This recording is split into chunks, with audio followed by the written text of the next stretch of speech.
Hello. सभी को good afternoon. Sound थोड़ा बढ़ाइए। Hello hello. ठीक है, आवाज आ रहा है ना? ज्यादा हो गया क्या? ठीक है, स्टार्ट किया जाए। आज संभवतः लास्ट ही क्लास हो जाएगा आप लोग का, थोड़ा ही बचा हुआ है ना इसका। कितना नंबर तक था हम लोग का?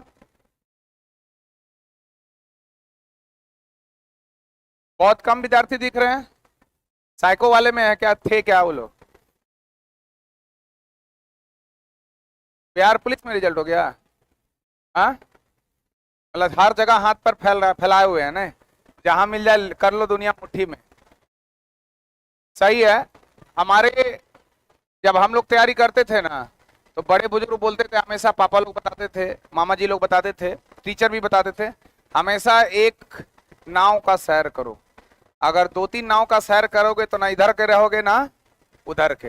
लेकिन हम ये अनुभव किए कि एक शायद सेंटेंस उतना सही नहीं है, क्योंकि समय के साथ हर चीज क्या होता है, बदलता है। आज ऐसा है सिचुएशन कि जितना नाव में पैर पसारना है पसार लीजिए, कौन सा नाव आपको बचा देगा इसकी गारंटी नहीं है।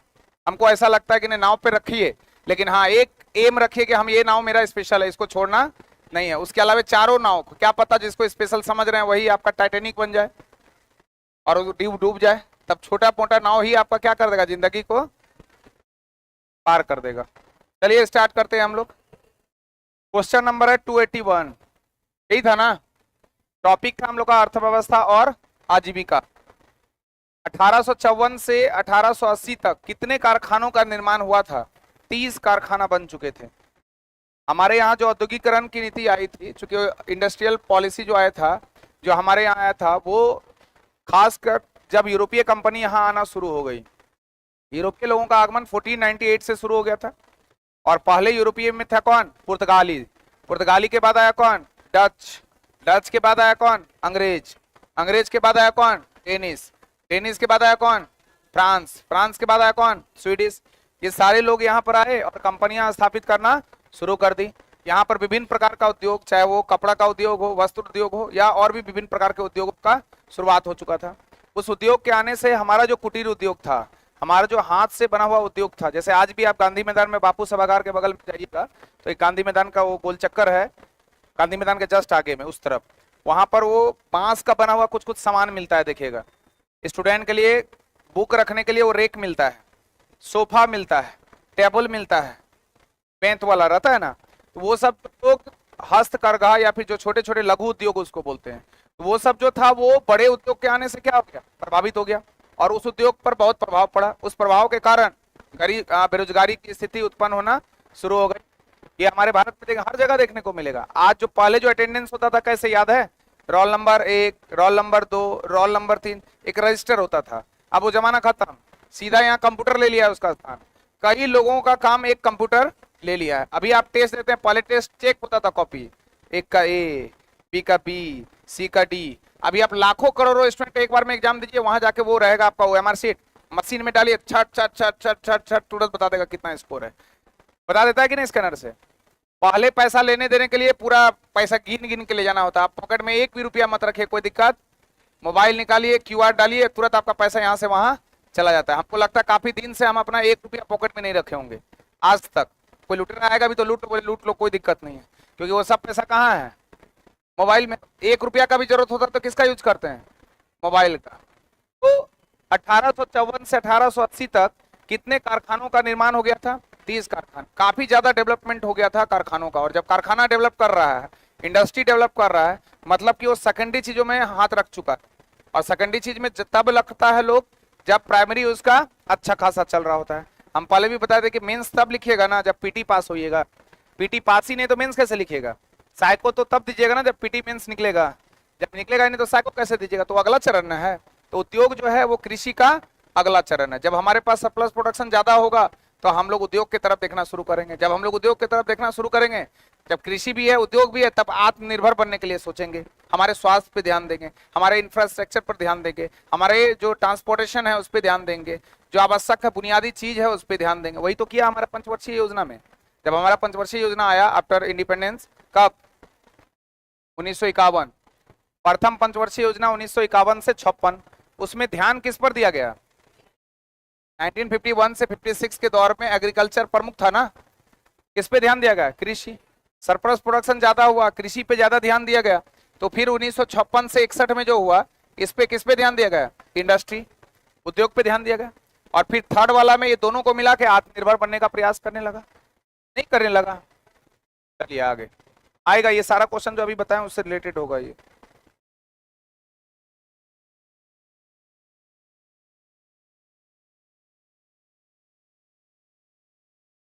अगला प्रश्न है आपका, स्वेज नहर। स्वेज नहर को भारत के साथ व्यापार बढ़ाने के लिए कब खोल दिया गया था? तो देखिए, सबसे पहले स्वेज नहर का लोकेशन देख लीजिए। अगर हम लोग सागरीय क्षेत्र का बात करेंगे तो ये मेडिटेरियन सी है, भूमध्य सागर, ये रेड सी है, लाल सागर। तो भूमध्य सागर और लाल सागर को जोड़ने वाली जो नहर है, कैनाल है, उसको हम लोग क्या बोलते हैं? स्वेज नहर। ये तो हो गया जल और जल वाले भाग का। तो जल वाले भाग के अलावा जो स्थल वाला भाग है, ये इजिप्ट वाला भाग और वो अरेबियन वाला भाग है, इसमें आपको दिख सकता है वो अच्छे से। ये आपको सऊदी वाला पार्ट दिख रहा है, सऊदी अरब बोलते हैं ना इसको, सऊदी अरब। और ये है इजिप्ट, इजिप्ट मतलब मिस्र या फिर ये सूडान। तो ये जो दोनों के बीच में आपको जो यहाँ वाला क्षेत्र दिख रहा है, इसी को हम लोग क्या बोलते हैं? स्वेज नहर। ये कौन सा क्षेत्र हो गया? स्वेज नहर हो गया। तो अगर जल वाला भाग बोलेगा तो मेडिटेरियन सी और रेड सी, और स्थल वाला भाग बोलेगा तो इजिप्ट और सऊदी अरब। महादेश बोलेगा तो इजिप्ट किसका है? मिस्र किस महादेश में है? अफ्रीका। और ये कहाँ है? एशिया। नहीं, तो एशिया अफ्रीका भी आंसर हो जाएगा, सऊदी और इजिप्ट भी हो जाएगा, इजिप्ट मतलब मिस्र, या फिर भूमध्य सागर और लाल सागर। क्या पूछता है, इस पे डिपेंड करता है। तो वही बोल रहा है कि स्वेज नहर को भारत के साथ व्यापार बढ़ाने के लिए कब खोल दिया गया? तो स्वेज नहर को खोला गया था 1869 में। कब खोला गया? 1869 में। स्वेज नहर जो है एक मानव निर्मित जलमार्ग है जो मिस्र में स्थित है। कहां पर? मिस्र के बॉर्डर में पड़ता है, इसे मिस्र और सऊदी के बीच में है। अगर नहर है, कैनाल है, कैनाल का मतलब क्या? जैसे नदी होता है, इसके नहर हो गया तो ये इसका बड़ा रूप हो गया ना, तो ये दोनों तरफ किनारा होगा ना इसका। बोल ही नहीं रहे। नदी जैसे बह रहा है तो नदी का कितना किनारा? इस किनारे, जैसे ये गंगा नदी को देख लीजिए पटना यूनिवर्सिटी के पास में, वहां से उस तरफ जाइए तो आपको उधर दियारा वाला क्षेत्र मिल जाएगा, उधर इधर चले जाइए तो इधर पटना वाला क्षेत्र है कि नहीं? बोल ही नहीं रहे। तो नदी का कितना किनारा? तो उसी तरह जो नहर है उसका कितना किनारा? आप ये वाला रोड से आए, इधर वाला रोड से, गली वाले से, यहाँ एक नहर है बहुत फेमस है, मुसलमपुर घाट का नहर, सबसे बड़ा है मुसलमपुर। कुछ कोचिंग में क्वेश्चन में आएगा बीपीएससी में आपका, तो मुसलमपुर घाट का सबसे बड़ा नहर कौन है? ये वाला है। यहाँ से शुरू होता है और वहां तक क्या होता है? खत्म होता है ना इधर। उसका कितना किनारा? देखिएगा कि इधर भी रास्ता है और इधर भी रास्ता है। तो उसी तरह एक रास्ता मिस्र को टच करता है और एक रास्ता सऊदी को टच करता है। ठीक, समझ में आ रहा है? तो उसी तरह ये बोल रहा है, ये भूमध्य सागर को लाल सागर से क्या करता है?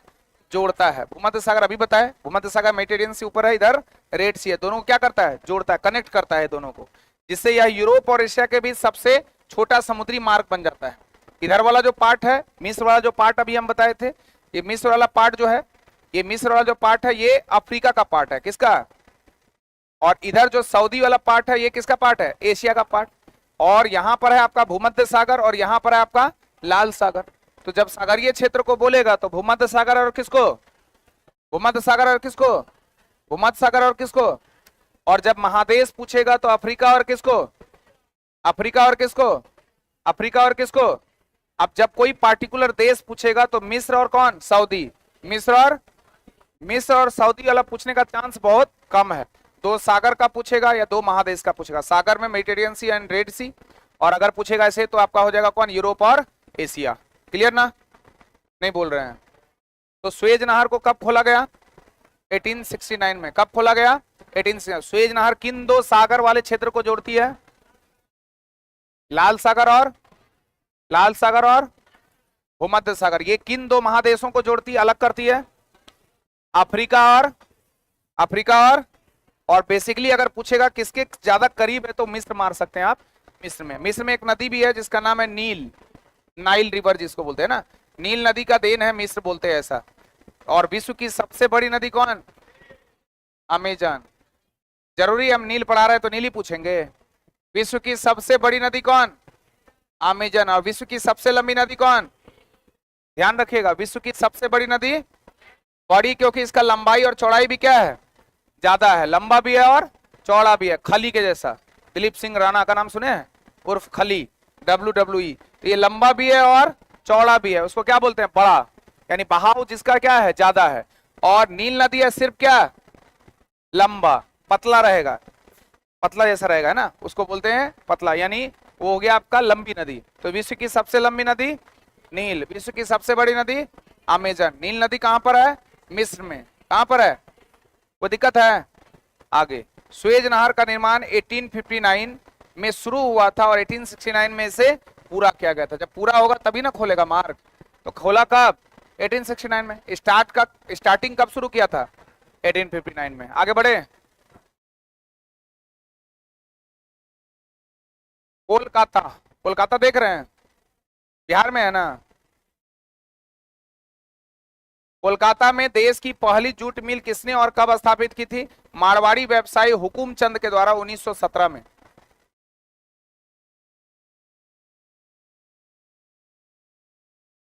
रशियन रिवॉल्यूशन कब हुआ था, 1917। कोलकाता में देश की पहली जूट मिल किसने और कब स्थापित की थी, मारवाड़ी व्यवसायी था जिसका नाम था हुकुम चंद। क्या नाम था, हुकुम चंद। कब किया था, 1917 में, 1917। और हमारे यहाँ चंपारण सत्याग्रह कब हुआ, 1917। तिनकठिया पद्धति उसी को कहते हैं ना। साक्षी एक जगह है जमशेदपुर में, कहां पर है, जमशेदपुर में। साक्षी नामक स्थान पर Tata iron and steel company, जिसको क्या बोलते हैं, TISCO, Tata iron and steel company की स्थापना किसने की थी, जमशेद जी टाटा, 1907 में। जमशेद जी टाटा 1907। जमशेदपुर को कहा जाता है मिनी मुंबई, क्या कहा जाता है, मिनी मुंबई के नाम से जाना जाता है जमशेदपुर। और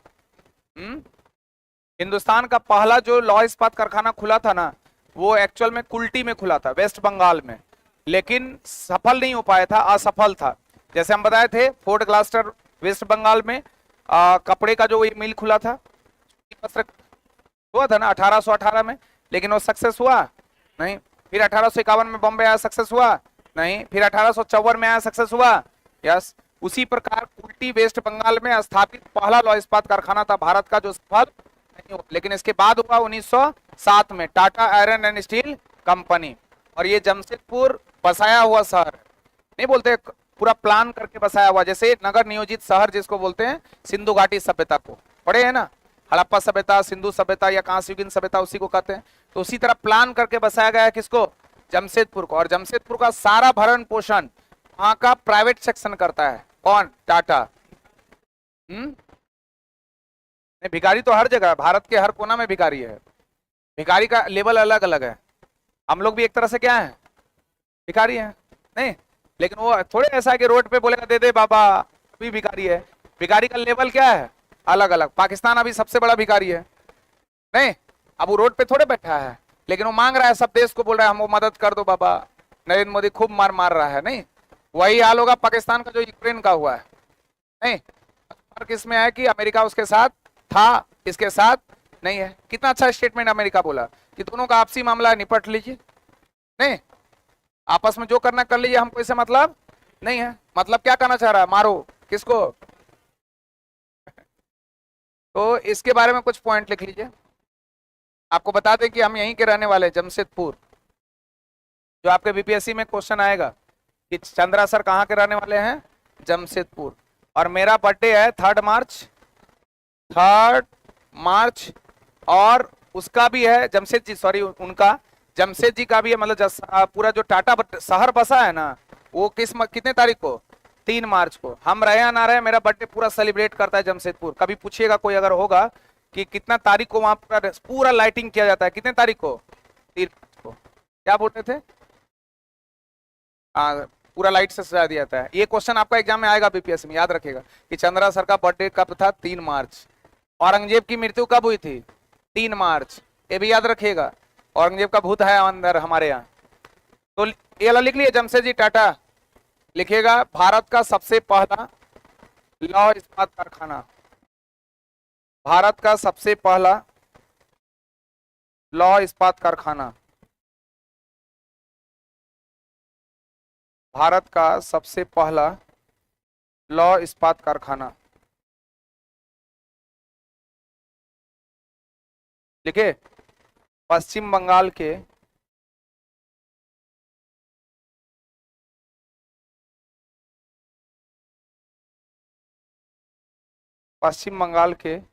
कुल्टी में स्थापित की गई थी। कुल्टी, कुल्टी, कुल्टी लिख दे क्या? कुल्टी में स्थापित की गई थी। कुल्टी कहाँ है? लेकिन हालांकि इससे क्वेश्चन नहीं आता है कुल्टी, क्योंकि नहीं क्यों नहीं पूछेगा, कम पूछेगा। इसलिए नहीं पूछेगा क्योंकि ये सक्सेस नहीं था, जो असफल थी। लिख लीजिए, जो असफल थी, अनसक्सेस था ये, जो असफल थी, कुल्टी। उसके बाद लिखिएगा, हालांकि लिखना नहीं है तो जानकारी है ही इसको, लेकिन फिर भी इस तरह से लिखिए, भारत का सबसे पहला सफल लौह इस्पात कारखाना। भारत का सबसे पहला सफल लौह इस्पात कारखाना। भारत का सबसे पहला सफल लौह इस्पात कारखाना। सफल लौह इस्पात कारखाना कौन था? टिस्को। टिस्को का फुल फॉर्म है Tata iron and steel company. 1907 में स्थापित हुआ था, और ये साकची नामक स्थान पर। अभी साकची एक शहर है, पहले पूरा जमशेदपुर साकची जैसा था, अब साकची शहर एक अलग हो गया है। हटा दें? हो गया? तो सबसे पहला उल्टी, सबसे पहला सफल TISCO. Tata hydro electric power station की स्थापना कब की गई थी? 1910 में, 1910 में। Tata hydro electric power station की स्थापना 1910 में की गई थी। सरकार ने एक औद्योगिक आयोग की नियुक्ति कब शुरू की थी? 1916, 1960।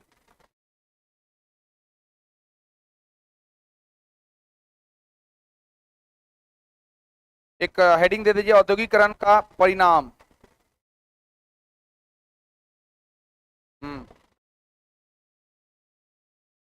पहले लिखिए औद्योगिकरण, औद्योगिकरण से का प्रभाव। हमारे परिणाम लिख दिए क्या? प्रभाव लिखिए, प्रभाव। प्रभाव भी काट दीजिए। कारण लिखिए पहले, कारण। औद्योगिकरण का कारण, पहले कारण फिर प्रभाव बताएंगे क्या? पहले कारण बता, दोनों साथ कर देते हैं। कारण में लिख लीजिए नगरों का विकास। नगरों का विकास, टाउन सिविलाइजेशन होना शुरू हो गया। नगरों का विकास, ठीक है। जब गांव रहता है तो गांव के बाद शहर में वो डेवलप होने लगता है। देखिए, जब पढ़िएगा, ज्योग्राफी का विषय है, मानव भूगोल उसको बोलते हैं, ह्यूमन ज्योग्राफी। मानव भूगोल, भूगोल में ही मानव भूगोल है, जनसंख्या, डेमोग्राफी। इसमें क्या होता है कि जब केंद्रित रहता है, जैसे अभी देखिए, सबसे भीड़ भाड़ वाला जो जगह है वो पटना है, नहीं बोल रहे हैं। अभी पटना जो सेंटर में है, आपकी राजधानी क्या है? पटना। तो पटना कहाँ है? सेंटर में। आप यहाँ इसके आसपास जाइए इलाके में तो रस ज्यादा होगा, रस मतलब भीड़ ज्यादा होगा, रहता है कि नहीं? आप यहाँ जमीन का कीमत पूछिएगा, मिलेगा ही नहीं जमीन। मिला तो 2 करोड़, 1 करोड़, 3 करोड़ ऐसे ही मिलेगा। मतलब यहाँ पर पॉपुलेशन क्या हो गया? बैठ गया है। यहाँ पर नगरीकरण क्या हो गया? सबसे ज्यादा है। फिर ये धीरे धीरे एक्सटेंस करता है, ये धीरे धीरे आगे खिसकता है, ये खिसक के फिर इतना दूरी लिया। अभी तक इधर वाला में जमीन जाइए तो एकदम सस्ता मिलेगा, हर चीज मार्केट में। यहाँ लोग भी क्या रहेंगे? कम रहेंगे। ज्यादा डेवलप यहाँ पर नहीं हुआ है, ज्यादा बड़ा मॉल, ज्यादा बड़ा बाजार उजार यहाँ पर देखने को नहीं मिलेगा। लेकिन धीरे धीरे ये एक्सटेंस करता है, धीरे धीरे, इसी को नगरीकरण बोलते हैं। ये धीरे धीरे आगे बढ़ते रहता है। अब जो जहां पर यहाँ पर था वो स्थिति यहाँ पर भी आपको देखना शुरू हो जाएगा कुछ सालों के बाद। यानी इसका वैल्यू क्या हो गया? अब इसका कीमत पूछेगा वही होगा जो इसका कीमत होगा, और शायद इससे भी क्या हो? ज्यादा हो। एक तो वो मिलेगा नहीं, पहला बात। तो इस तरह से ये धीरे धीरे क्या होता है? एक्सटेंस करता है, बढ़ता है। जब आप देखिएगा अभी जिस जगह से हम आते हैं उधर सगुना मोड़, दानापुर, ये सब नाम सुने होंगे, बेली रोड, वो सब में जमीन का कीमत बहुत कम था। अभी अचानक से जमीन का कीमत क्या हो गया? बढ़ गया। जितना मॉल उल सब खुल चुका है, मूवी का सेंटर भी खुल गया है, सोचिए। तो डेवलपमेंट ज्यादा हुआ कि कम? तो वही होता है रूल, धीरे धीरे उसका बढ़ना था। नगरों का विकास होना शुरू हो जाता है, उद्योग स्थापित होगा तो लोग उससे जुड़ना शुरू हो जाएंगे, लोग जुड़ना शुरू होंगे तो उसका विकास होना शुरू होगा। गांव के लोग कहाँ जाएंगे? शहर आप देखते होंगे, गांव वगैरह में जाइए कभी, गांव से कितने लोग गांव से बिलोंग करते हैं? लगभग मैक्सिमम लोग करते ही होंगे। तो गांव में देखिएगा, गांव लोग बोलता है जा रहे हैं जॉब कर रहे हैं, कहाँ पर? शहर, ऐसे ही बोलता है वो लोग। कुछ लोग तो बोलते हैं प्रदेश जा रहे हैं, जो थोड़ा अनएजुकेटेड फैमिली में है, जो पढ़ा लिखा ज्यादा नहीं है, वो सीधा बोलते हैं कहाँ जा रहे हैं? प्रदेश जा रहे हैं। और इस तरह से तैयार होकर वो जाता है जैसे लग रहा है अमेरिका जा रहा है, और जब वापस आता है तो देखिएगा इस तरह से तैयार होकर आता है जैसे लगता है अमेरिका से एयरपोर्ट से उतर रहा है वो। लेकिन होता नहीं है वैसा, लेकिन उसके अंदर वैसा ही रहता है क्वालिटी। देखिएगा चश्मा उश्मा लगा के आप देख के हाथ रह जाइएगा, थोड़ा खतरनाक लग रहा है। तो ये अलग चीज समझिएगा कि जब नगरों का विकास होना शुरू हो गया, लोग गांव से किधर प्लान करने लगेंगे? शहर की ओर। हमारे बिहार से कई लोग मुंबई जाके काम कर रहे हैं। आपको पता चला कोरोना में कि कितना बेरोजगारी का मातम था, कि कितने सारे मजदूर वहां जाके काम कर रहे हैं। वहां से फिर इसलिए वो हुआ क्योंकि उद्योगीकरण है, वहां उद्योग का स्थापना हो गया। उद्योग मतलब सिर्फ लोहा लक्कड़ नहीं होता है, हर तरह का उद्योग। जैसे फिल्म भी एक तरह का क्या है? उद्योग। तो उसको बोलते हैं फिल्म इंडस्ट्री। नहीं सुनते होंगे फिल्म इंडस्ट्री, फिल्मी उद्योग। ये जो आपका एजुकेशन है, ये भी एक तरह का क्या है? उद्योग। इसको बोलते हैं एजुकेशन इंडस्ट्री। नहीं, तो ये जो उद्योग है, नगरों का विकास होना शुरू हो जाएगा। अभी आपका जो एक कोचिंग चल रहा है कहाँ पर है, कौन सा जिला में? पटना। अब जिस गांव में आप रहते हैं, आपका गांव का नाम कौन जिला है? मधुबनी जिला का, जहां पर खेती होता है, खूब खेती। आपका सेंटर हम वहां पर ले जाके कर दें, कितना बच्चा आएगा? हो सकता है कोचिंग के नाम से, रेपुटेशन से आ भी जाए, लेकिन यहाँ की स्थिति वहां की स्थिति में एक होगा कि अंतर होगा। अभी आपका साइको का एग्जाम है, साइको का एग्जाम है ना कुछ दिन के बाद, रेलवे साइको का। सब दौड़ दौड़ के आना, देखिए नीचे भीड़ आया होगा, आप लोग देखे होंगे। कल हम लोगों का सेमिनार था, बैठने का जगह नहीं था, भीड़ था कि नहीं? पूरा खतरनाक भीड़ था। कैसे? गांव से किधर भाग रहे हैं सब लोग? शहर की ओर। तो पहला हो गया नगरों का विकास। दूसरा पॉइंट लिख लीजिए, कुटीर उद्योग का पतन। कुटीर उद्योग का पतन, नगरों का विकास, कुटीर उद्योग का पतन। कुटीर उद्योग जो अभी बताए, हैंडलूम वगैरह जो था, हाथ से बनाया जाता था, छोटे छोटे उद्योग, वो धीरे धीरे क्या हो गया? पतन। तीसरा पॉइंट लिखिए, साम्राज्यवाद का विकास।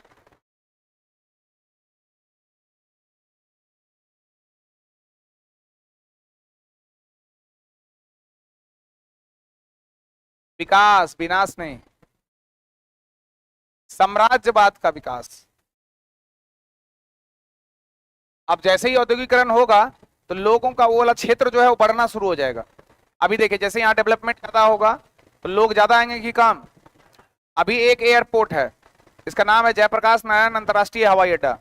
नाम है अंतर्राष्ट्रीय, लेकिन अंतर्राष्ट्रीय लैंड नहीं करता, लेकिन नाम है अंतर्राष्ट्रीय हवाई अड्डा। तो कितना है? एक। अभी और भी खुलेगा, जैसे 17 या 18 खुलने का है बिहार में, 17 या 18। जैसे गया में भी है तो बहुत, लेकिन पटना की बात करेंगे तो वो भी अंतर्राष्ट्रीय है, लेकिन नाम का है। तो जब नगरीकरण होगा, लोगों का प्रभाव बढ़ेगा, तो लोगों का आवागमन भी क्या होगा? तो एयरपोर्ट से लेकर हर चीज क्या होगा?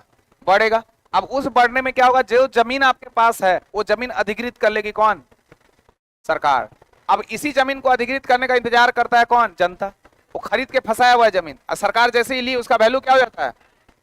जैसे एनएच रोड बन गया, उसका वैल्यू जो इतना कम दाम में था जमीन, वो दाम का अचानक से लाखों करोड़ों में बढ़ जाता है। बढ़ता है कि नहीं? वो इसी कारण साम्राज्यवाद का विकास। रेल का पटरी अगर देना है, अभी मान लीजिए इनको देना है, हमारी सरकार को देना है, तो इसी जगह से देगा तोड़ के। तो यहाँ जिसका बिल्डिंग होगा उसको तोड़ना मजबूरी है। अब वो जितना पैसा चाहेगा उसको सरकार क्या करेगी? दे देगी। तो माला माल हो गया कि नहीं? तो ये साम्राज्यवाद का क्या हो गया? विकास। अगला पॉइंट लिख लीजिए, नेक्स्ट। समाज में वर्ग विभाजन, समाज में वर्ग विभाजन, समाज में वर्ग विभाजन। एक होता है कास्टिज्म के अनुसार अंतर, और एक होता है वर्ग क्लास। क्लास जैसे बोलते हैं upper class, lower class, middle class बोलते हैं। जैसे हम लोग बोलते हैं मिडिल क्लास फैमिली है, उसी तरह वो क्लास में बटा हुआ है। जैसे टाटा, अंबानी, ये सब कौन है? अपर क्लास है, नहीं? और एकदम जो भिखारी है वो लोअर क्लास है, और उससे ऊपर और उससे नीचे जो बीच वाला है वो मिडिल क्लास फैमिली है। तो जो क्लास है, वो क्लास का वर्गीकरण आपको इंडस्ट्रियल वगैरह क्षेत्र में देखने को मिल जाएगा, हर एक जगह पर वो देखने को मिलता है। तो ये हो गया क्या? क्लास का डिवीजन। उसी को हम लोग क्या बोलिए, सामाजिक। नेक्स्ट, फैक्ट्री मजदूर वर्ग का जन्म। फैक्ट्री फैक्ट्री मजदूर वर्ग का जन्म। फैक्ट्री मजदूर वर्ग का जन्म। फैक्ट्री मजदूर वर्ग का जन्म। अब जो इंडस्ट्री डेवलप किया है, जो फैक्ट्री डेवलप किया है, वहां पर मजदूरी बढ़ेगा कि घटेगा? बढ़ेगा। मजदूरी धीरे धीरे क्या होगा, बढ़ेगा। और नेक्स्ट पॉइंट लिख लीजिए, एक पॉइंट और जोड़ दीजिए, स्लम पद्धति की शुरुआत। स्लम, स्लम समझते हैं? झोपड़ी झोपड़पट्टी समझते हैं? स्लम, मुंबई जाइएगा तो वहां देखिएगा स्लम एरिया है, गरीब लोग जो यहाँ पर पंडाल उंडाल लगा कर रखा है। पिक्चर वगैरह में दिखाता होगा, गुंडा दौड़ा रहा है हीरो को, हीरो दौड़ा रहा है गुंडा को, और जहां दौड़ता है देखिएगा एकदम छोटा छोटा गली रहता है, उसी को बोलते हैं स्लम एरिया। जहां पर दबे कुचले लोग वहां पर रहते हैं, छोटे तबके के लोग रहते हैं, उसको क्या बोलते हैं, स्लम। ठीक है। अब इसमें क्या होगा, औद्योगिकरण होगा तो जो लोग, चूंकि सामाजिक वर्गीकरण हो गया है और उस वर्गीकरण में वर्ग के हिसाब से बटा है, तो बड़े लोग तो बड़े जगह रहेंगे और छोटे लोग कहाँ रहेंगे, उस जगह पर जिसके पास। अब आप यहाँ भी दिखता होगा आपको, बहुत जगह स्टेशन के आसपास जाइए, वहां स्लम एरिया दिखेगा आपको, लोगों को रहने के लिए आवास नहीं है। देखिएगा स्टेशन के पास ऐसे करके सोया हुआ है, सब लाइन से सोया हुआ रहता है।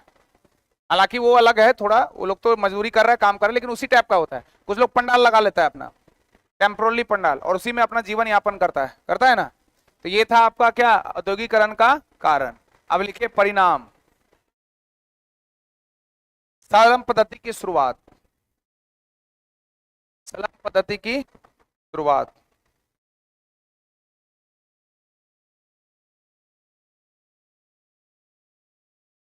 हो गया, स्लम पद्धति की शुरुआत। ये सारा पॉइंट जो लिखे ना, फिर से एक बार कटवाएंगे आप लोग को। ऊपर जो कारण लिखे थे ना, कारण काट दीजिए, फिर से वो लिखे परिणाम हम लिखवाए हैं उसको, हम तभी से उसका परिणाम ही बता रहे हैं। अभी बोले ना कि इंडस्ट्री ऐसा होगा तो ऐसा होगा, तो कारण हुआ कि परिणाम। परिणाम कुछ नहीं करना है, ऊपर जो परिणाम लिखे हैं ना, सॉरी कारण जो लिखे हैं उसको काट के परिणाम लिख दीजिए। लिख दिए, समझे? कारण नहीं, परिणाम था,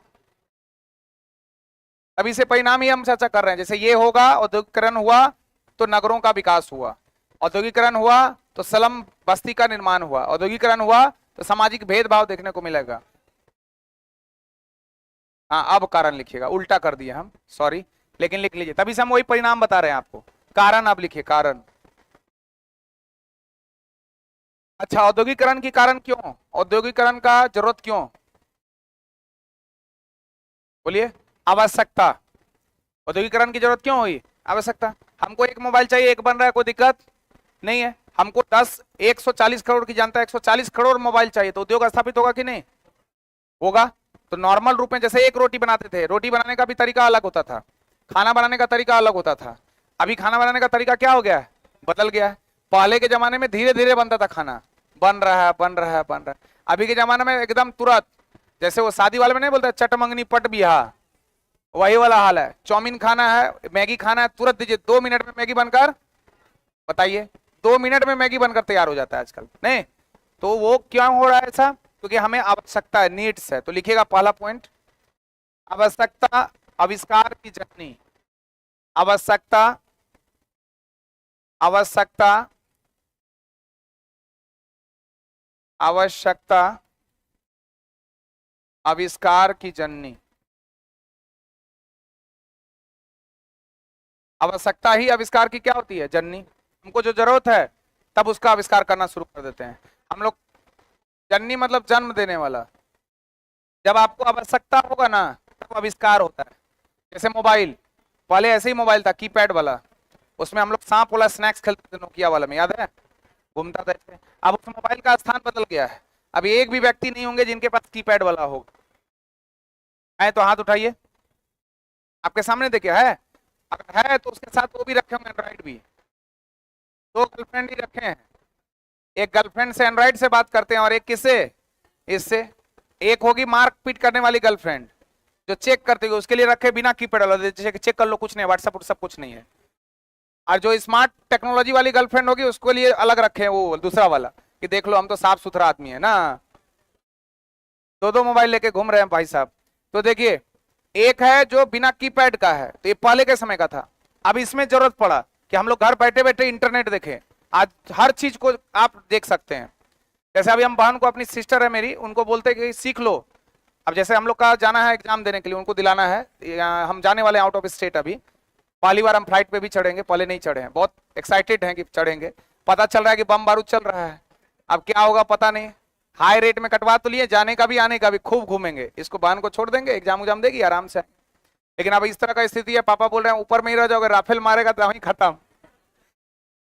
बहन को भी बोल रहे हैं अब क्या किया जाए, बोला अब तुम डिसीजन लो क्या करना है। अब वहां तो वहां दिल्ली तक कोई दिक्कत नहीं है, लेकिन दिल्ली के बाद हम लोग को जाना है कुरुक्षेत्र, नाम भी है देख रहे हैं, कुरुक्षेत्र।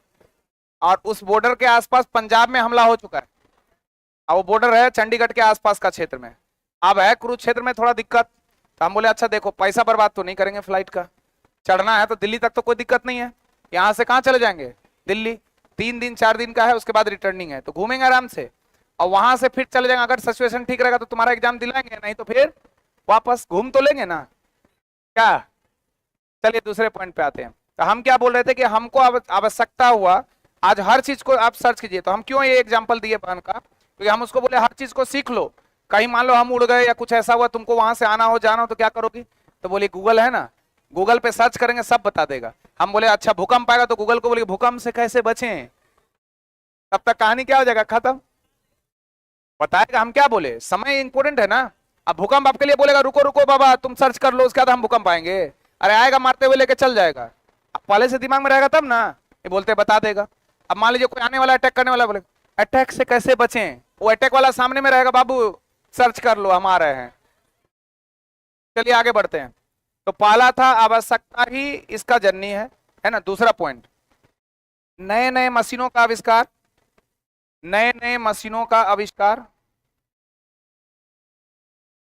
नए नए मशीनों का आविष्कार।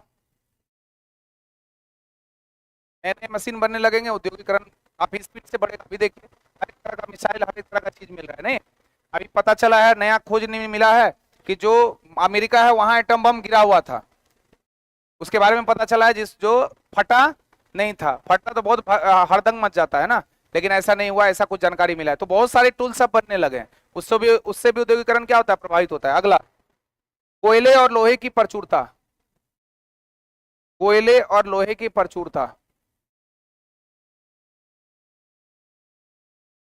कोयले और लोहे की प्रचुरता। जब कोयला आपको अच्छा खासा मिलेगा, लोहा जब आपको अच्छा खासा मिलेगा, तो आप इंडस्ट्रियल डेवलपमेंट क्या होगा, ज्यादा होगा। क्योंकि आप इंडस्ट्री को डेवलप करेंगे, उसी से ना आपका चलेगा सारा चीज, मशीन हो, फिर आपका इलेक्ट्रिसिटी हो, पानी हो, हर चीज चलेगा उससे। नेक्स्ट पॉइंट लिख लीजिए, सस्ते श्रम की उपलब्धता, सस्ते और कुशल, cheap and skill, cheap and best, सस्ते और कुशल श्रमिक की उपलब्धता। जैसे मान लीजिए आपको काम कराना है, मजदूर है, मजदूर मिल गया सस्ता में, तो काम आसानी से हो जाएगा कि नहीं, नहीं हो जाएगा। अब वो मजदूर क्या होना चाहिए, स्किल्ड। जैसे आपको खेती वाला मजदूर चाहिए, खेत को रोपना है, खंती कुदाल से काटना है, अब मिल गया कंप्यूटर वाला, काम कर पाएगा। अगर आपको कंप्यूटर चलाना है तो कंप्यूटर वाला मशीन चाहिए। अब वो खेत में काम करने वाला को ले आए तो कंप्यूटर जैसा ही धो देगा कि नहीं उसको, कंप्यूटर 2 दिन में फोड़ फाड़ के क्या कर देगा, बराबर। तो हम लोग को सस्ता तो चाहिए, लेकिन उसके साथ कैसा, स्किल, जो कम पैसों में काम को चला दे। तो सस्ते और कुशल मजदूर या श्रमिक लिख लिए। इसके बाद नेक्स्ट पॉइंट, यातायात की सुविधा, कम्युनिकेशन होना चाहिए, ट्रांसपोर्टेशन, यातायात की सुविधा, यातायात की सुविधा।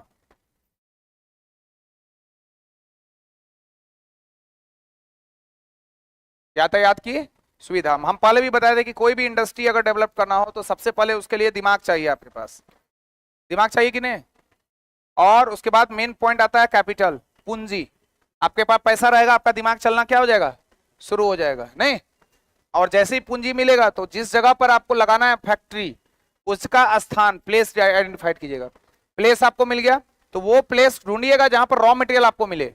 जैसे चीनी का हमको उद्योग करना है तो हम लोग चीनी उस जगह पर करेंगे जहां पर ईख और गन्ना क्या हो जाए, आसानी से मिल जाए। मान लीजिए ईख और गन्ना मिल ही नहीं रहा है आसानी से, तो हम लोग वहां चीनी का फैक्ट्री स्थापित कर पाएंगे, तो वैसे उद्योग की स्थापना जिससे जुड़ा हुआ रॉ मटेरियल हमें आसानी से मिल जाए, वहां पर हम लोग जगह को ढूंढेंगे। उसके बाद हमारे पास मिल जाएगा रॉ मटेरियल, जो कच्चा माल है उसकी उपलब्धता हो जाएगी। तो कच्चा माल जो मिला जैसे ईख और गन्ना, तो लाने और ले जाने के लिए भी तो व्यवस्था चाहिए, उसी को बोलते हैं ट्रांसपोर्टेशन। क्या बोलते हैं? ट्रांसपोर्टेशन, यानी यातायात। यातायात अच्छा रहेगा तो हम उसको आना लेकर आ सकते हैं, लेकर जा सकते हैं, यातायात। और इसके लिए हमको ढोने के लिए कौन चाहिए? मजदूर। कौन चाहिए? मजदूर। कैसा? स्किल्ड। तो स्किल्ड लेबर हमें चाहिए। कैसा चाहिए? Skilled labour. श्रमिक ऐसा हो जो कुशल हो, ठीक, जो अच्छे से काम कर सके। इसके अलावा इलेक्ट्रिसिटी, वाटर, ये सब नॉर्मल चीज है जो चाहिए। और सबसे इंपॉर्टेंट चीज जो चाहिए वो है आपका मार्केट। क्या है? आप उद्योग में स्थापित करके बहुत सारा सामान बना दिए, लेकिन आपके पास मार्केट मिला ही नहीं, तो आपका सामान बिकेगा? जैसे आलू, रॉ मटेरियल, आलू से बनाए चिप्स। चिप्स खाए हैं? नहीं खाए हैं?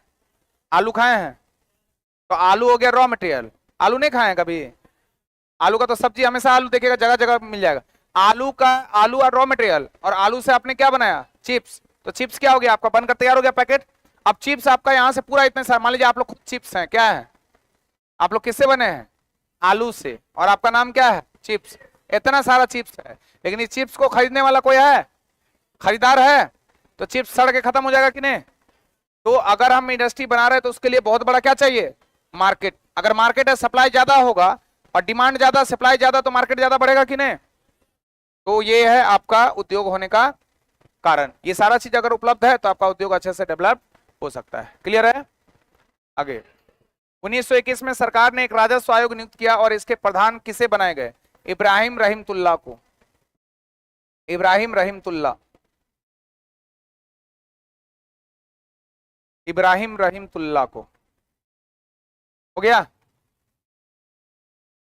इब्राहिम रहीमतुल्लाह। विश्वव्यापी आर्थिक मंदी है, कई बार हम लोग किए हुए हैं। अब भारतीय उद्योग पर गहरा प्रभाव पड़ा था। 1929 में आया था ये, 29 से 33 के दशक में। 1929 इकोनॉमिकल क्राइसिस, आर्थिक मंदी। इकोनॉमिक्स की भाषा में अगर बोलेंगे तो दो चीज होता है, इन्फ्लेशन एंड डिफ्लेशन। पढ़े हैं? एक होता है आपका क्या? इन्फ्लेशन, और एक होता है क्या? डिफ्लेशन। दो चीज होता है जिसको बोलते हैं मुद्रास्फीति और अपस्फीति। तो मुद्रास्फीति जो होता है उसमें महंगाई हो जाता है, चीजें क्या हो जाती है? महंगी हो जाती है, वस्तु का कीमत में वृद्धि हो जाती है। इसको हम लोग क्या बोलते हैं? इन्फ्लेशन। लगातार वृद्धि होती है, रुक रुक कर नहीं, लगातार क्या हो जाए? वृद्धि हो जाए। ऐसे इसका ग्राफ ऐसे चला जाएगा, तो उसको हम लोग क्या बोलेंगे? इन्फ्लेशन। और जब मार्केट मंदी के दौर से गुजर जाए उसको हम लोग क्या बोलेंगे? डिफ्लेशन। लगातार। समझ में आया? अब ये महंगाई का मतलब क्या हुआ? सर ये तो बोल दिया आप डायलॉग। महंगाई का मतलब हो गया कि आपका जो डिमांड है वो डिमांड ज्यादा है, खूब डिमांड है, और सप्लाई आपका क्या है? कम। सप्लाई आपका क्या है? कम। तो जब डिमांड ज्यादा होगा, सप्लाई कम होगा, मतलब डिमांड खूब है, सर हमको दे दीजिए, हमको दे दीजिए, हमको दे दीजिए, हमारे पास देने के लिए है ही नहीं, तो उसका कीमत क्या होगा? बढ़ जाएगा। तो डिमांड ज्यादा, सप्लाई कम, तो कीमत में वृद्धि। उसी को हम लोग क्या बोल दिए? महंगाई। ठीक इसका ऑपोजिट, जब डिमांड कम हो जाए और सप्लाई बढ़ जाएगा तो वस्तु का कीमत में कमी। मतलब इतना सप्लाई, अभी आप लोग बोले थे ना चिप्स हैं, कोई खरीदने वाला है? तो हम आप लोग को महंगा में बेचेंगे सस्ता में। पहले बोलेंगे 1 रुपया में एक ठो, आप बोलेंगे नहीं 1 रुपया में सबको ले जाओ, ले जाओ जल्दी से 1 रुपया लाओ, है ना? तो जब डिमांड कम हो जाए, सप्लाई ज्यादा हो जाए, तो वो वस्तु का कीमत गिर जाएगा। इसी अवस्था को हम लोग क्या बोलते हैं? मंदी। यही अवस्था था 1929 के आसपास, जिसको बोलते हैं आर्थिक मंदी का दौर। पंजाब नेशनल बैंक की स्थापना कब हुआ था? 1895 में। 1895 में। देखिए भारत का जो सबसे पहला बैंक था उसको बोलते हैं bank of Hindustan. Bank of Hindustan. Bank of Hindustan. तो भारत का पहला बैंक कौन है? Bank of Hindustan. लगभग 1770-80 में ही बनकर क्या था? तैयार था, बैंक ऑफ हिंदुस्तान। इसके बाद आया bank of BBM. Bank of BBM. तो सर बैंक ऑफ बीबीएम क्या हुआ? तो बैंक बी से हो गया बंगाल। बी से क्या हो गया? बंगाल। बी से हो गया बॉम्बे। बी से क्या हो गया? बॉम्बे। और एम से हो गया क्या? मद्रास। एम से क्या हो गया? मद्रास। तो बंगाल, बॉम्बे एंड मद्रास। बंगाल, बॉम्बे एंड मद्रास, तीनों बैंक को मिला के बना दिया इंपीरियल बैंक ऑफ इंडिया। क्या बना दिया? Imperial bank of India. Imperial bank of India की स्थापना 1921 में हो गई थी। कब हो गया? 1921 में। बाद के चरण में इसी से बनाया SBI. State bank of India in 1955, 1955 में बनकर तैयार हो गया। कौन? एसबीआई। तो 3 बैंक था BBM, bank of Bengal, bank of Bombay and bank of Madras. तीनों से मिलाकर बनाया इंपीरियल बैंक ऑफ इंडिया 1921, 1921 में, है ना। और उसके बाद उसका नाम रख दिया एसबीआई। कब? 1955 में। ठीक। बाद के चरण में 14 बैंकों का राष्ट्रीयकरण किया गया था 1969 में, 1969 में 14 बैंकों का राष्ट्रीयकरण। कई बार एग्जाम में पूछा हुआ क्वेश्चन है कि 14 बैंकों का राष्ट्रीयकरण कब किया गया था? 1969 में। बाद में 5 बैंक, चूंकि एक मर्ज हो गया था, 5 या 6 कोई भी ऑप्शन दे सकता है, 1980 में हुआ था, 1980 के दशक में। जबकि आरबीआई एक्ट आया था 1934। आरबीआई एक्ट 1934 के द्वारा 1935 में आरबीआई का गठन हो गया था। Reserve bank of India. Bharat का सेंट्रल बैंक कौन है? आरबीआई। भारत का सेंट्रल बैंक के साथ साथ बैंकों का बैंक कौन है? आरबीआई। सरकार का बैंक कौन है? आरबीआई। और आरबीआई का राष्ट्रीयकरण हुआ था 1949, 1949। Sir Osborne Smith was the first governor of RBI. RBI के पहले गवर्नर थे सर ओसबोर्न स्मिथ। जबकि भारतीय पूछेगा तो सीडी देशमुख, सीडी देशमुख। उसके बाद बैंकों का परिचालन होना शुरू हो गया। तो पंजाब नेशनल बैंक की स्थापना कब हो गई थी? 1895 में। हटा दें। बैंक ऑफ इंडिया की स्थापना कब हो गई? 1906। बंगाल विभाजन कब हुआ था? बोलिए 1906। कुछ लोग तो बोले हैं 1906। 1905 की 6? 1906 में हुआ था मुस्लिम लीग की स्थापना सलीमुल्लाह खां के द्वारा। औद्योगिकरण के फलस्वरूप समाज में कितने वर्गों का उदय हुआ? अभी हम बताए थे उसका परिणाम इंडस्ट्रियल रिवॉल्यूशन का। औद्योगिक क्रांति जो हुई थी उसका परिणाम क्या था? सामाजिक वर्गों में समाज क्या हो गया? विभाजित हो गया था, वर्ग में विभाजित हो गया था, लिखाए थे। और उसमें है एक कौन वर्ग? पूंजीपति वर्ग, कैपिटलिज्म, जहां जिसके पास पैसा है। दूसरा है मिडिल फैमिली जिसको बोलते हैं, बर्जुआ जो काम करना, बुर्जुआ जिसको बोलते हैं। और तीसरा हो गया एकदम कौन? मजदूर वर्ग। तो लिखिएगा 3 भागों में बट गया था, पूंजीपति वर्ग, बुर्जुआ वर्ग जिसको मध्यम वर्ग कहते हैं, और मजदूर वर्ग।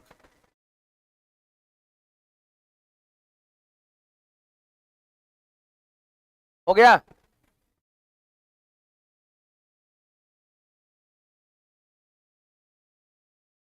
अंग्रेजों की औपनिवेशिक और शोषण की नीति के खिलाफ किस वर्ग की भूमिका महत्वपूर्ण रही थी? बुर्जुआ वर्ग की। जो मध्यम वर्ग है ना, मिडिल क्लास, वही कदम ज्यादा उठाता है। अंग्रेजों की औपनिवेशिक और शोषण की नीति के खिलाफ किस वर्ग की भूमिका महत्वपूर्ण रही? अब देखिए इसमें कितना वर्ग में बटा था ये? 3। पहला था कौन? पूंजीपति। पूंजीपति तो माला माल है, माला माल है ना, और अंग्रेजों को पैसा देके अच्छे से अपना जीवन यापन कर रहा है, बोल ही नहीं रहा है। दूसरा वर्ग है आपका मिडिल क्लास, और तीसरा है आपका मजदूर। मजदूर का ऐसे ही हालत टाइट है, नहीं, आर्थिक शोषण, हर तरह का शोषण किया जा रहा है। किससे? इसको एक बार आंख दिखाता है अंग्रेज तो मुंडी नीचे। अब उसके दोनों के बीच में है कौन? Middle class. ये थोड़ा हिम्मत करता है, आंख दिखाता, बोलता है हम आंख फोड़ देंगे, बोलता मार शुरू, यही करता है। कौन करता है? ये मिडिल क्लास। तो मिडिल क्लास वाले लोगों का एक योगदान जो था इसमें क्या था? इंपॉर्टेंट था। कितने भाग में बटा था ये? पूंजीवादी था, दूसरा पूंजीपति था, दूसरा मध्यम वर्ग के बाद। लंदन श्रमिक संघ के नेतृत्व में कब मजदूरों ने चार्टिस्ट आंदोलन की शुरुआत की थी? 1838। 1838 में भारतीय राष्ट्रीय कांग्रेस का अधिवेशन कहां हुआ था? 1838 में हुआ था। अरे भाई 1885 में तो भारतीय राष्ट्रीय कांग्रेस का जन्म हुआ। आइए 1833, बोलिएगा ना नहीं हुआ था। सब फंस जा रहे हैं, बताइए। लंदन श्रमिक संघ के नेतृत्व में कब मजदूरों के चार्टिस्ट आंदोलन की शुरुआत की गई थी? 1838। क्या? लंदन श्रमिक संघ, जो भी लोग वहां पर आए हुए थे ना, उन सारे श्रमिकों का जो पैसा था, पैसा को क्या बोलते हैं? सैलरी, वेतन। वेतन उसका सही हो, उसके स्वास्थ्य पर क्या हो? ध्यान दिया जाए, और उसका जो निजी आवश्यकता का चीज है, उस आवश्यकताओं के चीजों को क्या कर दिया जाए? पूरा, जैसे रोटी, कपड़ा, मकान।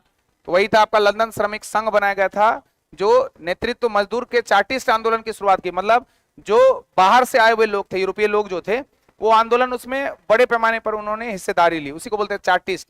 जैसे नहीं बोलते चैरिटी, उसी तरह से था ये चार्टिस्ट आंदोलन। उसकी शुरुआत की गई कब? 1838 में। पहला फैक्ट्री एक्ट अधिनियम जो था वो कब आया? 1881 में।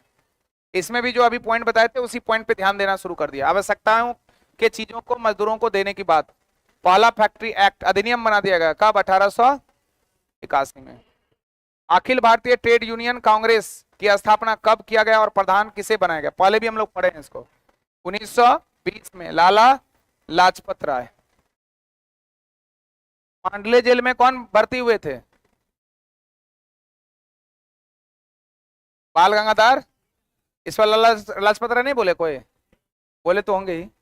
1920 में कौन? लाला लाजपत राय। किसको सर पर चोट लगा था? यही ना बोले थे, मेरे सर पर किया गया लाठी का एक प्रहार अंग्रेजों के तबूते के कील साबित होंगे, यही ना बोले थे। मजदूर संघ अधिनियम, ट्रेड यूनियन एक्ट कब पारित हुआ? 1826 में। मजदूर संघ अधिनियम 1826, 1826। न्यूनतम मजदूरी कानून कब पारित हुआ है? 1948। ऐसा फैक्चुअल क्वेश्चन है, याद करने वाला। 1948 न्यूनतम मजदूरी संघ कानून।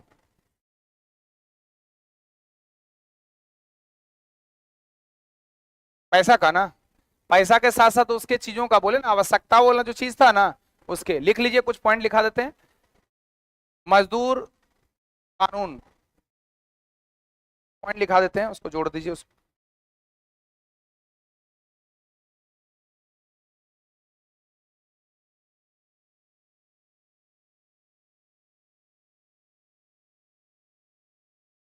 न्यूनतम मजदूरी कानून लिख के टैग दे दीजिए, या मजदूर कानून लिखे उसमें न्यूनतम जोड़ दीजिए, वही है।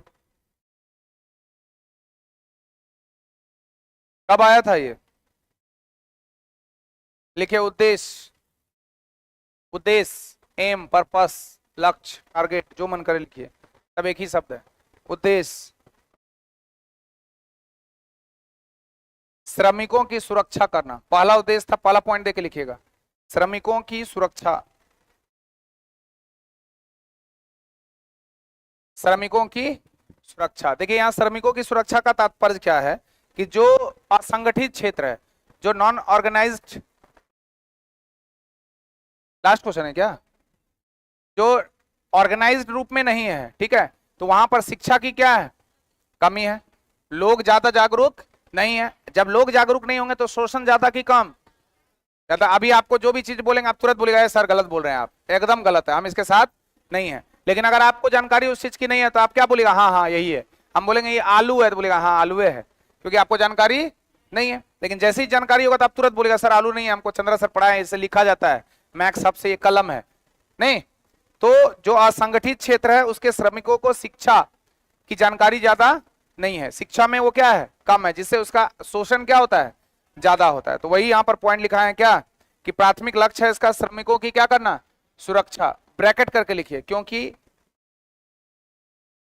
क्योंकि श्रमिक में अक्सर शिक्षा और श्रमिकों में अक्सर शिक्षा और सौदेबाजी की शक्ति की कमी होती है।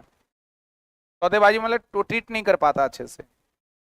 शिक्षा और सौदेबाजी, कॉन्ट्रैक्ट जिसको बोलते हैं, शिक्षा और सौदेबाजी की शक्ति में कमी,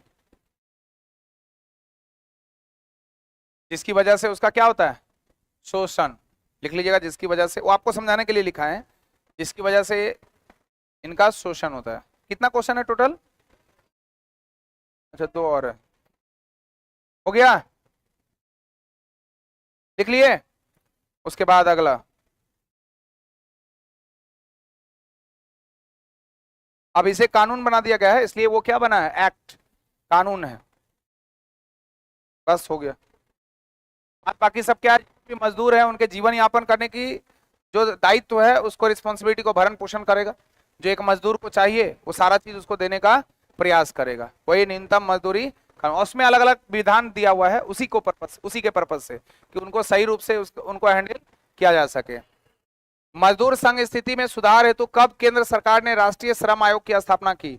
1966, 1966, 1966। और इस सदी का अंतिम प्रश्न, किसने कहा था स्टेटमेंट कि लघु मतलब छोटे छोटे जो और जो हस्तशिल्प वगैरह का उद्योग जो होते हैं, कुटीर उद्योग, ये उद्योग है, कुटीर उद्योग भारतीय सामाजिक दशा के अनुकूल हैं, कौन बोले थे? महात्मा गांधी। कुटीर उद्योग की चर्चा हमारे संविधान के किस आर्टिकल में है? मेरे लिखने के बाद बोलिएगा।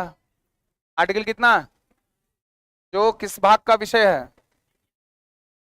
कौन सा भाग के अंतर्गत है? भाग 4 कितना से कितना है? यही ना है, कुटीर उद्योग की स्थापना कितने आर्टिकल में? खत्म हो गया।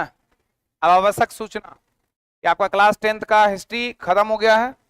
कल से जो आप लोग की क्लास होगी वो 1 बजे से होगी। कितने बजे से? अभी 12:15 से समय था आप लोगों का। अब आप लोग को कल से कितने बजे आना है? 1 बजे से क्लास होगी, और 1 बजे से सिर्फ अभी फिलहाल इंडियन सॉरी वो पॉलिटी की क्लास होगी सोनू सर के द्वारा, ठीक है? क्लास 9th का जो है वो आप लोगों को करा दिया जाएगा। सूचना स्पष्ट है? पक्का? कल से कितने बजे? 1 बजे से, क्योंकि हिस्ट्री का क्या हो गया आपका? समाप्त हो गया है। पॉलिटी का बचा हुआ है 9th क्लास का, 10th क्लास का पॉलिटी हो ही चुका है। उसके बाद आप लोग का सोनू सर का क्लास चलेगा कितने बजे से? 1 बजे से। कल से कितने बजे? लगातार 1 बजे, ओके है? फिर बीच में हम कभी कभी एक बोल के आप लोग को एक बार टेस्ट ले लेंगे। हम जितना भी प्रकार का जो आप लोग पढ़े ना क्लास 8 9 10 तक का, बीच में हम एक क्या कर लेंगे, आप लोग का टेस्ट ले लेंगे, ठीक रहेगा? कब ले ले टेस्ट बता दीजिए आप। नेक्स्ट सैटरडे को ले लेते हैं। थोड़ा आप लोग तैयारी कर लिया, संडे को ले लेंगे। नहीं नहीं ले टेस्ट। अच्छा हम पूछ लेंगे आप लोग से, आप लोग तो आइएगा ना क्लास करने, लेंगे, ठीक है? होगा।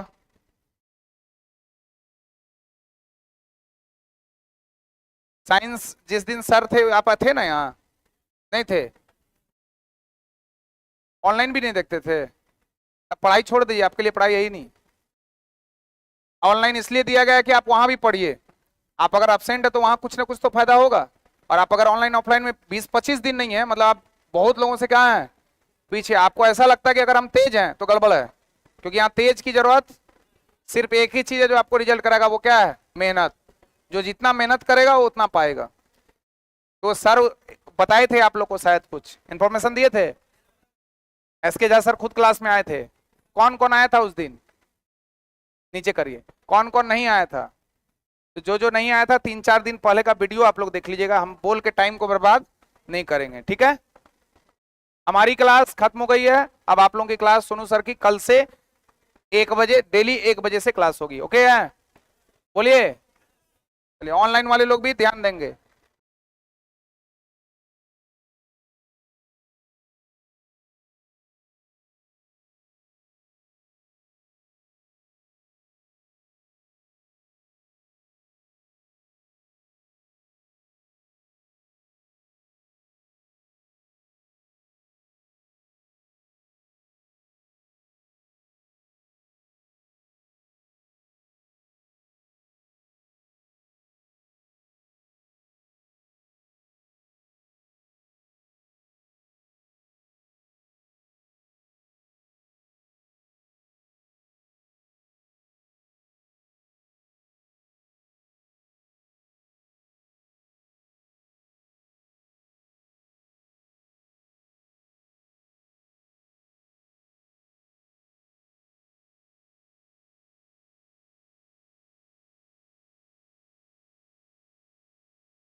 बहुत ज्यादा जनसंख्या है वो।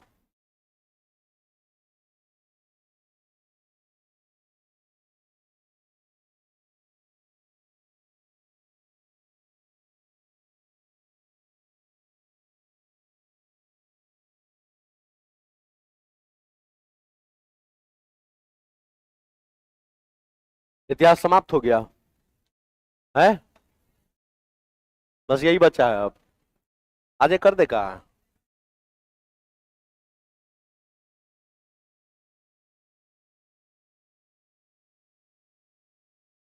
कहां तक थे जरा बताना है। 9। 9 हो गया था। ऑनलाइन वाला आवाज जा रहा है, जल्दी से 5 दबाओ।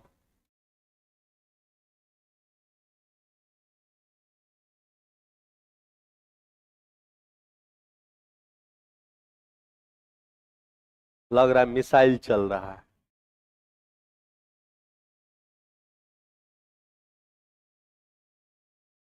यहां तक हो गया था ना।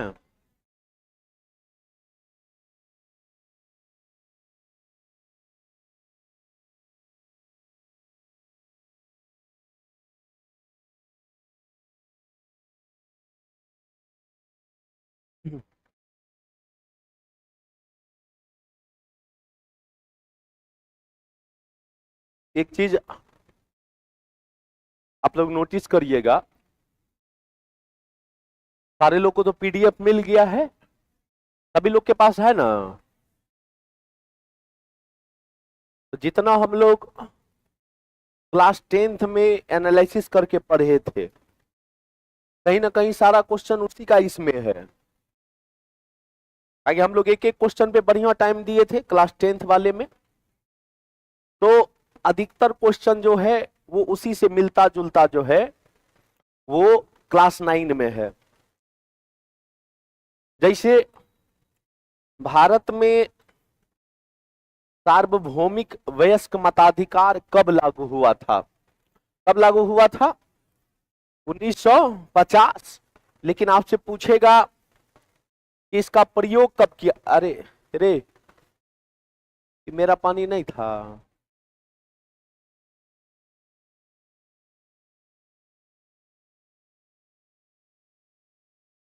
बताइए, हम पी भी लिए।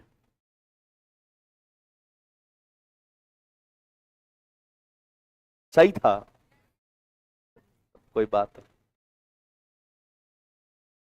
तो देखिए, सार्वभौमिक वयस्क मताधिकार का आपसे पूछेगा कि पहला बार जो प्रयोग किया गया था वो 1951-52 में किया गया था। पहला आम चुनाव कब हुआ था भारत में? 51-52 में हुआ था। वयस्क मताधिकार का मतलब क्या हुआ? वयस्क मताधिकार का मतलब हुआ कि सभी को वोट देने का अधिकार। जब आप लोग इलेक्शन कमीशन पढ़ते हैं, इलेक्शन कमीशन यानी चुनाव आयोग जब पढ़ते हैं, तो चुनाव आयोग का स्थापना जो हुआ था वो कब हुआ था? 25 जनवरी 1950 को हुआ था। चुनाव आयोग से संबंधित अनुच्छेद 324 है। चुनाव आयोग से संबंधित कौन सा अनुच्छेद है? 324। और इसी में जो वयस्क मताधिकार का बात किया गया, जो वयस्क मताधिकार का बात किया गया है, वो वयस्क मताधिकार का बात अनुच्छेद 326 में किया गया। किस में किया गया? अनुच्छेद 326 में। और इसमें कहा गया कि जिसका उम्र 18 वर्ष हो चुका है, जिसका उम्र 18 साल है, वो सभी व्यक्तियों को वोट देने का अधिकार रहेगा। क्यों? क्योंकि अनुच्छेद 325 जब पढ़िएगा, अनुच्छेद 324 में इलेक्शन कमीशन का बारे में बताया गया, 326 में वयस्क मताधिकार का बात बताया गया है, और 325 में यह कहा गया कि चुनाव आयोग जो होगा, जो निर्वाचन आयोग होगा, वो धर्म के आधार पर, जाति के आधार पर, लिंग के आधार पर, यानी किसी भी आधार पर भेदभाव नहीं करेगा। यानी सभी को वोट देने का अधिकार मिलेगा। किसको वोट देने का अधिकार मिलेगा? तो वो अनुच्छेद 326 में कह दिया गया, और उसमें कहा गया कि जिसकी उम्र 18 साल, कितना साल? 18 साल। ओरिजिनल में कितना साल था? 21 साल था। मूल संविधान में कितना था? 21 साल। लेकिन बाद में इसको घटा दिया गया, और घटा के कितना किया गया? 18 साल किया गया। क्या संविधान संशोधन? 61वां ना, 61वां संविधान संशोधन 1988। लेकिन प्रभावी कब से हुआ था? 1989 से, क्योंकि दिसंबर के महीने में राज्यसभा से पारित हुआ, और सॉरी लोकसभा से पारित हुआ, और उसी दिसंबर के महीने में लोकसभा से भी पारित हुआ। और उस समय भारत के राष्ट्रपति थे वेंकट रमन, और वेंकट रमन का जो साइन हुआ था वो हुआ था मार्च 1989 में। तो ये जो अधिनियम था वो अधिनियम तो 1988 का था, लेकिन आपसे पूछेगा कि ये प्रभावी कब से हुआ, तो प्रभावी कब से हुआ? 1989 में। तो पहले कितना साल था? 21 साल, और अभी कितना साल है? 18 साल। समझ आ रहा है तुम्हारा? इलेक्शन कमीशन में 3 सदस्य होते हैं। कितने सदस्य होते हैं? 3 सदस्य होते हैं। लेकिन जब शुरू में बना था उस समय एक ही सदस्य था। तो भारत का जो प्रथम मुख्य चुनाव आयुक्त बने थे, यानी चीफ इलेक्शन कमिश्नर बने थे, उनका नाम क्या था? सुकुमार सेन थे। 1989 तक ऐसे ही चलता रहा, लेकिन कहा जाता है कि फिर 1989 में एक सदस्य से बढ़ा करके 3 सदस्य किया गया। लेकिन 3 सदस्य जो किया गया फिर से 1990 में चेंज हुआ, और 1990 में फिर 3 से घटा करके 1 कर दिया गया। लेकिन 1993 में फिर कहा जाता है कि एगो को बढ़ा करके फिर से 3 किया गया, और 1993 से लेकर के 2025 चल रहा है।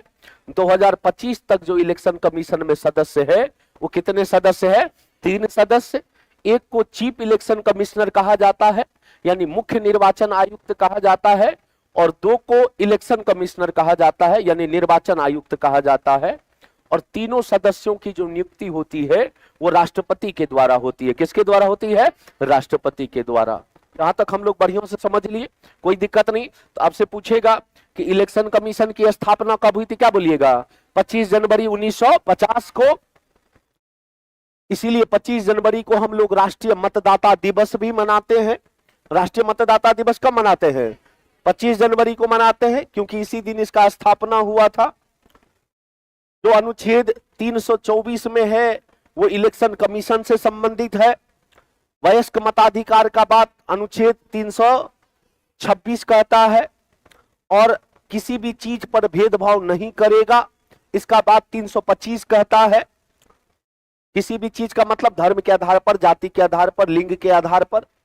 और इलेक्शन कमीशन में जो शुरुआत में सदस्य था, जिस समय बना था उस समय कितना था? 1 था। 1989 में फिर से बढ़ा करके कितना किया गया? 3। फिर 1990 में फिर कितना कर दिया गया? 1। और फिर 1993 में कितना कर दिया गया? 3। और अभी तक कितना है? 3। और तीनों सदस्यों का जो नियुक्ति होता है वो किसके द्वारा होता है? राष्ट्रपति के द्वारा होता है। किसके द्वारा? राष्ट्रपति के द्वारा। क्लियर है? कोई दिक्कत नहीं। आगे देखिए, नेपाल में जब लोकतंत्र की स्थापना हुई तब प्रधानमंत्री कौन बने? जेपी कोरेला।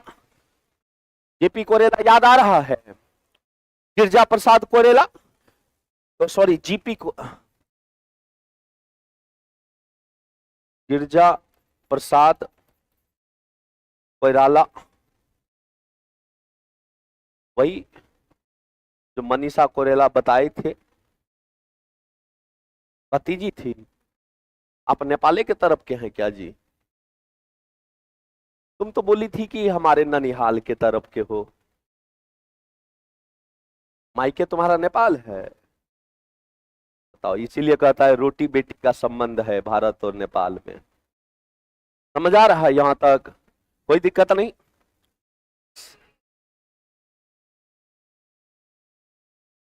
देखिए, लोकतंत्र का मूल अर्थ क्या है? जनता का, जनता के द्वारा, जनता के लिए शासन। किसका कहना था ये?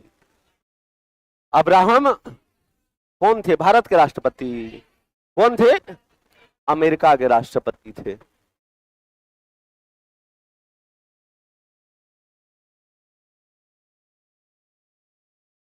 बुक जल्दी मिल जाएगा। अमित प्रजापति,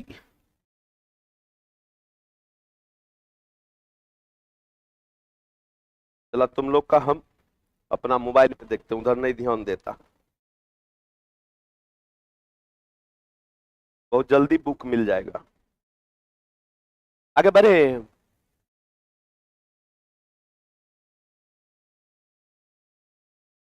प्राचीन भारत में लोकतंत्र का स्वरूप कैसा था? गणराज्य था,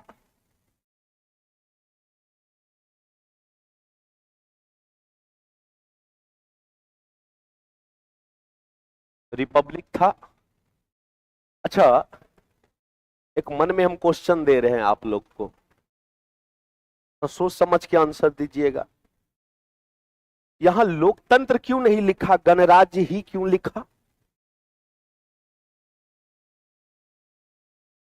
बहुत बढ़िया। अब पकड़ लग रहा है, हमारा दिमाग आ गया है आप लोग में कि भाई साहब लोकतंत्र इसलिए नहीं लिखा है, लोकतंत्र का मतलब जहां लोगों का शासन हो। लेकिन जब प्राचीन भारत का बात करते हैं तो प्राचीन, देखिए गणराज्य का मतलब हम समझाए थे आप लोग को, याद आ रहा है? गणराज्य का मतलब हम समझाए थे कि ये जो रिपब्लिक शब्द जो यूज होता है वो कब यूज होता है?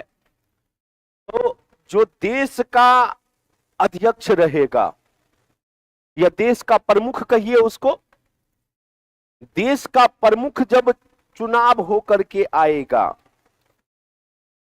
देश का प्रमुख जब चुनाव होकर के आता है उसको गणराज्य कहा जाता है। सरकार का प्रमुख का कोई लेना देना नहीं है गणराज्य से। सरकार का प्रमुख और देश का प्रमुख में दोनों में अंतर है। सकता है कि सेम व्यक्ति देश का भी प्रमुख रहे और सरकार का भी प्रमुख रहे। जैसे अमेरिका एक ही व्यक्ति है, यानी डोनाल्ड ट्रंप, और डोनाल्ड ट्रंप देश का भी प्रमुख है और सरकार का भी प्रमुख है। लेकिन संसदीय प्रणाली में हम बोले थे कि देश का प्रमुख कोई और होता है और सरकार का प्रमुख कोई और होता है। जैसे भारत, देश का प्रमुख राष्ट्रपति और सरकार का प्रमुख प्रधानमंत्री। अब देश का जो प्रमुख का बात आएगा, यहां सरकार, गणराज्य रिपब्लिक शब्द जो है वो देश के प्रमुख में यूज होता है, सरकार के प्रमुख में यूज नहीं होता है। अब मायने रखता है कि देश का प्रमुख चुनाव से आ रहा है या वंशानुगत आ रहा है।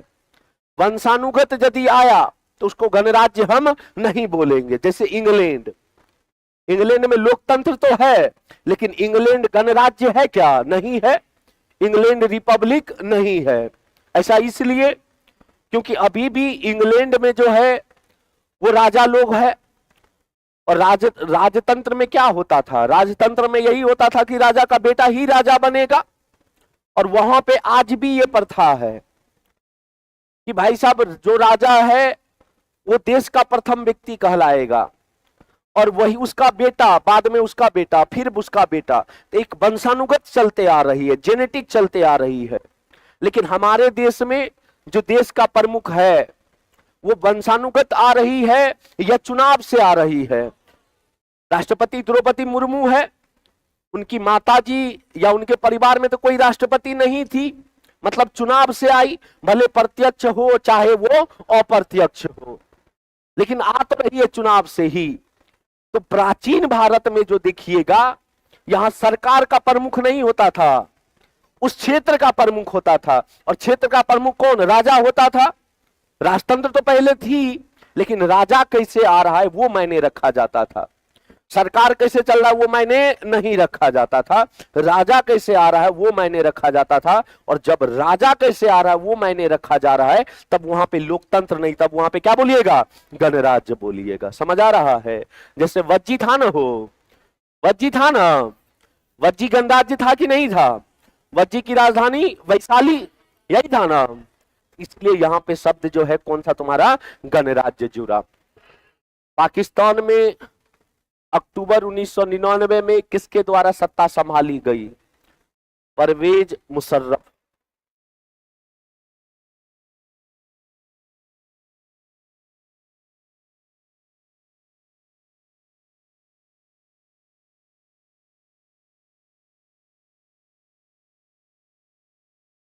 लिखे परवेज मुशर्रफ।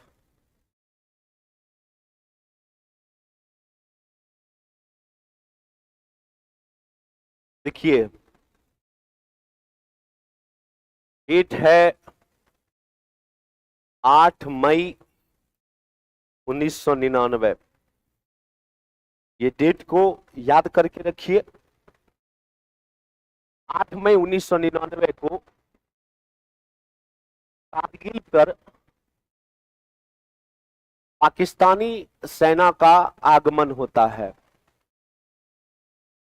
और 8 मई 1999 से पहले ही कहा जाता है कि पाकिस्तानी सेना जो है वो दिसंबर सब के ही समय में वो सियाचिन वाला जो इलाका है और जो कारगिल वाला इलाका है उस इलाके पर ये लोग आ चुके थे। तो पहले क्या होता था, जैसे ही दिसंबर जनवरी वाला महीना आता था, नवंबर दिसंबर वाला महीना, तो भारतीय सेना जो सियाचिन के पास रहा करते थे वो लोग नीचे आ जाते थे, क्योंकि ठंड बहुत ज्यादा होती थी तो लोग नीचे आ जाते थे।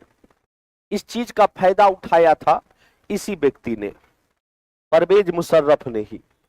और उस समय पाकिस्तान का आर्मी चीफ हुआ करता था ये, और अटल बिहारी वाजपेयी हम लोग का प्रधानमंत्री। और कहा जाता है कि 1998 में परमाणु अभ्यास जो हुआ था, दोनों देश का हुआ था, पाकिस्तान का भी हुआ था और भारत का भी हुआ था। तो दोनों देश एक कहिए तो उस समय अपने आप को बहुत शक्तिशाली समझने लगा। और देखिए कोई भी देश के पास जब परमाणु हथियार आ जाता है, न्यूक्लियर पावर आ गया, मतलब उसको आधा संकट समाप्त हो जाता है, क्योंकि उसको पता है कि जब मिटने की बात आएगी तो हम सबको मिटा देंगे। रूस काहे नहीं डरता है किसी से। रूस कह दिया है कि भाई साहब हम जिस दिन इस पृथ्वी से हटे, मतलब पृथ्वी से सब हटेगा, हम अकेले नहीं जाएंगे, सबको लेके जाएंगे, क्योंकि हमारे पास इतना न्यूक्लियर पावर है। विश्व का सबसे ज्यादा न्यूक्लियर किसके पास है? रसिया के पास है, अमेरिका से भी ज्यादा है। और उसने कह दिया है कि जिस दिन हमको लगेगा कि हम समाप्त है, तो हम हर एक एंगल पे एक एक लगा के रखे हैं, और एक बार हमको बटन दबाना है, पूरा विश्व समाप्त। और पूरा विश्व समाप्त, हम भी समाप्त। जब हमको नहीं मिला तो किसी को नहीं मिलेगा। ये सेल्फिश वाला है, लेकिन क्या करिएगा। भारत के साथ भी कुछ यही है और पाकिस्तान के साथ भी कुछ यही है। भारत के पास भी कम न्यूक्लियर पावर ने है, हालांकि न्यूक्लियर में देखिएगा तो 4-5 गो न्यूक्लियर भारत से ज्यादा पाकिस्तान को है, ठीक है। लेकिन कहा जाता है कि उसी समय लाहौर समझौता भी हुआ था। अटल बिहारी वाजपेयी और उस समय पाकिस्तान के तत्कालीन प्रधानमंत्री नवाज शरीफ हुआ करते थे। नवाज शरीफ और अटल बिहारी वाजपेयी से बढ़िया एक लाहौर बस भी चला था भारत और पाकिस्तान का। लेकिन हम लोग प्रेम का हाथ बढ़ाए, और उन लोग का शुरू से आदत है कि जब भी, इसीलिए कहते हैं ज्यादा किसी से प्रेम भी मत करिए। ज्यादा प्रेम करिएगा तो माथा पे चढ़ जाएगा वो, तब आप ही को उसको भुगतना पड़ेगा। अटल बिहारी वाजपेयी थोड़ा ज्यादा प्रेम कर लिए नवाज शरीफ से। तो 8 मई के दिन जो है, कहा जाता है कि कुछ जो ऊपर वाला इलाका, लेह लद्दाख वाला इलाका है, उसके कुछ चरवाहे जो है अपने भेड़ को लेकर के ऊपर जा रहे थे। उन लोगों ने देखा कि कारगिल के पास जो है, और कहा जाता है कि पाकिस्तानी सेना जो उस समय आया था उसका नाम था आजम खान। तो कुछ लोग जो है वो जो भेड़ चरा रहे थे, उन लोगों ने देखा पाकिस्तानी ड्रेस को, और वो लोग आता है और भारतीय सिपाही को कहता है कि ऐसा ऐसा बात है कि आप लोग यहाँ है तो ऊपर तो कोई और है। भारतीय सिपाही को लगा कि ऐसे ही मजाक कर रहा है। तो बाद में कहा जाता है कि इवन यहां तक प्लान बना लिया गया था पाकिस्तानी सेना द्वारा कि वो जो चरवाहे लोग गए थे उसको अपहरण करने का भी प्लानिंग बनाया गया था, लेकिन बाद में कहा जाता है कि छोड़ दिया गया उसको। 9 मई को कहा जाता है कि पूरा हेलीकॉप्टर से कारगिल का पूरा वो सर्वे किया, मायने किया जाता है। और बाद में इंडियन आर्मी को लगा कि सही में कुछ पाकिस्तानी जो है यहाँ पे है बंकर बना करके यहाँ पे रह रहा है। तो भारतीय सिपाही उस पे कुछ अटैक भी करता है तुम्हारा, और यहां से ये युद्ध स्टार्ट होता है। और इस युद्ध को हम लोग कारगिल युद्ध के नाम से जानते हैं। 1999 का जो हुआ, टाइगर हिल का नाम सुने होंगे। टाइगर हिल का जो अटैकिंग था वो कारगिल युद्ध में ही था। कहता है कि उस समय 9 या 10 मई को अटल बिहारी वाजपेयी का कॉल जाता है नवाज शरीफ को, और नवाज शरीफ को कहा गया कि हम तो किए वफा, तुमने किया बेवफा, और अपने सेना को तुम यहां पे भेज दिए। नवाज शरीफ कहता है कि कौन गया नहीं गया हमको अभी तक पता नहीं, हमको खुद नहीं पता है, क्योंकि उस समय लीड जो कर रहा था वो यही व्यक्ति कर रहा था, परवेज मुशर्रफ ही कर रहा था। नवाज शरीफ कॉल पे कहता है कि अच्छा आप ऐसा करें कि हमको 5 मिनट का टाइम दे, हम एक बार परवेज मुशर्रफ को कॉल लगाते हैं कि आखिर क्या बात है। और उस समय कहा जाता है कि अटल बिहारी वाजपेयी के पास बहुत ही फेमस हीरो हुआ करते थे उस समय, दिलीप कुमार का नाम सुने होंगे। दिलीप कुमार भी उसी समय वहीं पे बैठे हुए थे, अटल बिहारी वाजपेयी के साथ ही बैठे हुए थे। तो नवाज शरीफ को कहा जाता है अटल बिहारी वाजपेयी के तरफ से कि लीजिए आपसे एगो आदमी बात करना चाहता है। और दिलीप कुमार जो ओरिजिनल दिलीप कुमार नहीं है, वो एक मुस्लिम है, और उनका जो है पाकिस्तान से ताल्लुकात है, कहाँ पेशावर से, जहां से भी हो। तो दिलीप कुमार भी डांटते हैं तुम्हारा उसको, नवाज शरीफ को। अंतोगतवा यही पता चला कि जितना कांड हुआ था वो इसी व्यक्ति के द्वारा किया गया था, यानी परवेज मुशर्रफ के द्वारा ही किया गया। बढ़िया चलता है। मई जून तक आते आते जो है पाकिस्तानियों को हम लोगों ने बहुत पीटा, और ऐसा वैसा नहीं पीटा। और उसी में कहा गया था, अटल बिहारी वाजपेयी का एक स्टेटमेंट आया था कि यदि पाकिस्तान न्यूक्लियर पावर कर रहा है, यदि भूल से भी यदि छोड़ देगा तो कल सुबह नक्शा में पाकिस्तान नहीं रहेगा। ये जो स्टेटमेंट था वो अटल बिहारी वाजपेयी का ही था। और अटल बिहारी वाजपेयी सेम मोदी जी जैसा, वो किसी से बात उतने करते थे, बोलता था कि हमको कोई मार रहा है, मेरे घर पे अटैक करेगा कोई, हम पड़ोसी को कहने के लिए जाएंगे कि हम मारे कि नहीं मारे। अरे मेरे घर पे कोई मार रहा है, पहले काम है मारना, बाद में देखेंगे, पड़ोसी से पूछेंगे कि हम ठीक किए कि नहीं किए, पहले मारो। तो सेम मोदी जी भी उसी को फॉलो कर रहे हैं कि किसी का भी, देखिए किसी का भी फोन आ रहा है, अपना बातें नहीं कर रहे हैं। वो कभी एस जयशंकर को बोलते हैं बात करिए आप, कभी किसी से बातें नहीं कर रहे, पहले बोल रहे कि मारो, पहले भयंकर मार मारो। जिस दिन समाप्त होगा उस दिन देखा जाएगा कि हमको क्या करना है नहीं करना है। उसी समय कहा जाता है कि अक्टूबर 1999 में सत्ता जो आ गया था वो परवेज मुशर्रफ के पास आया, क्योंकि 12 अक्टूबर 1999 को कहा जाता है कि कराची से लाहौर की तरफ एक प्लेन चलती है, और उस प्लेन में कोई और नहीं, यही व्यक्ति बैठा हुआ था। और कहा जाता है कि उसी समय नवाज शरीफ ने कहा कि परवेज मुशर्रफ को हम हटाते हैं और परवेज मुशर्रफ को गिरफ्तार कर लिया जाए।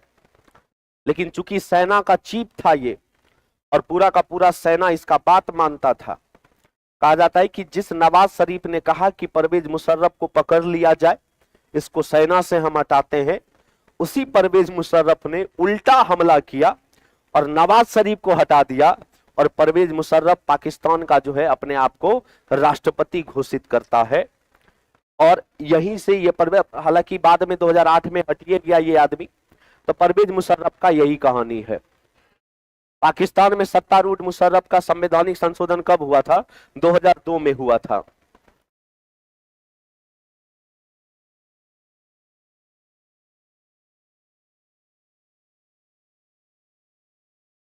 लिखे, कहा जाता है कि जब परवेज मुशर्रफ अपने आप को राष्ट्रपति घोषित किया, तो परवेज मुशर्रफ ने सभी पाकिस्तान के लोगों को ये संतावना दिया कि चिंता मत करिए, लोकतंत्र जैसा ही हाल होगा, और हालांकि कहा जाता है कि 2002 में संविधान संशोधन किया और 2002 में संविधान संशोधन करके परवेज मुशर्रफ जो है अगले 5 साल के लिए राष्ट्रपति जो है अपने आप को बनाता है। तो अब राष्ट्रपति बनने के लिए संविधान संशोधन किया गया था।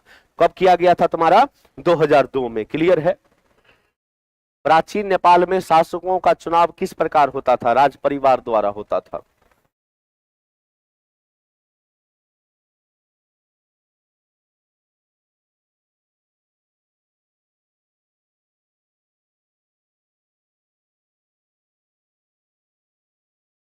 लिखे? नेपाल के बारे में तो पूरा बता ही चुके हैं हम आप लोग को। चीनी कम्युनिस्ट शासकीय व्यवस्था में चुनाव किसके द्वारा होता था? कम्युनिस्ट पार्टी के द्वारा। ध्यान से समझिएगा, चीनी कम्युनिस्ट पार्टी की स्थापना 1921 में की गई थी। लिख लीजिएगा कि चीनी कम्युनिस्ट पार्टी की स्थापना कब की गई थी? 1921 में की गई थी।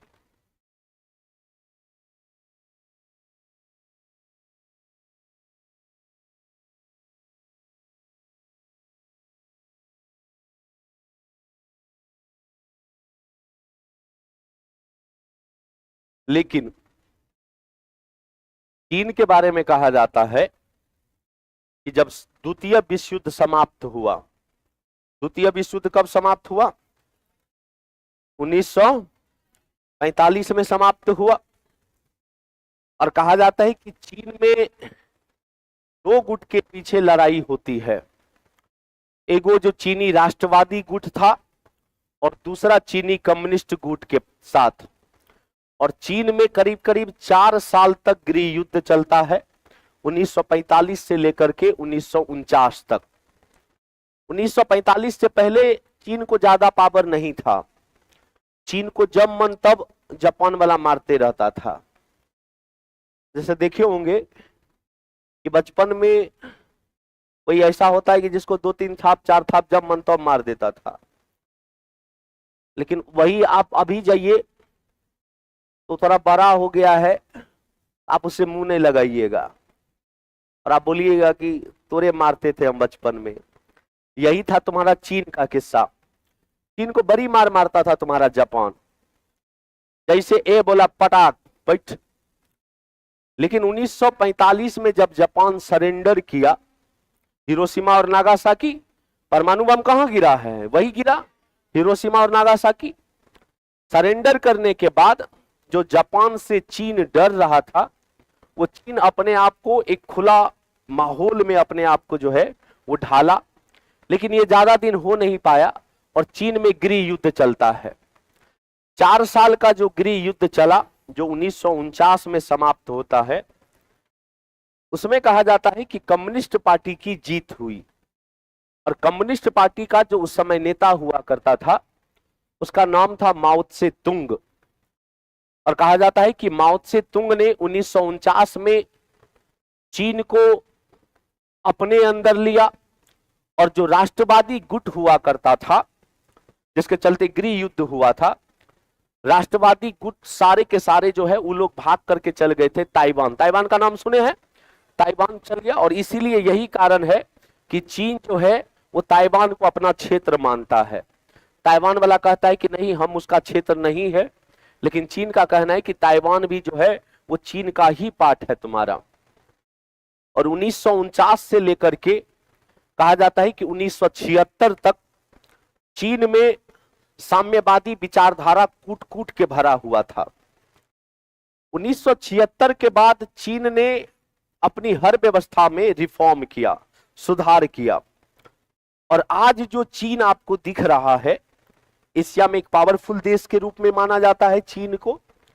तो आज जो चीन का आपका प्रकृति या दिशा निर्देश दिख रहा है, उसकी शुरुआत कहा जाता है कि 1976 से हुआ।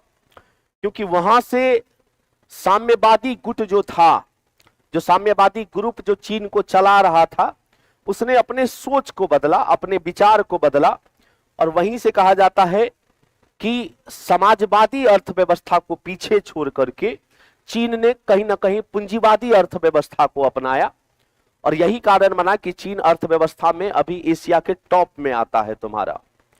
तो ये सब जितना दशा निर्देश देख रहे हैं, ये कहीं ना कहीं यही तुम्हारा कम्युनिस्ट पार्टी के द्वारा, और मेनली रूप से जो सत्ता में आया था कम्युनिस्ट पार्टी वो 1949 में आया था। और पूछेगा कि किसके नेतृत्व में आया था, लिख लीजिएगा, माओ त्से तुंग के नेतृत्व में आया था। माओ त्से तुंग के नेतृत्व में जो है वो चीनी कम्युनिस्ट पार्टी जो है तुम्हारा चीन में सत्ता संभाला था 1949 से।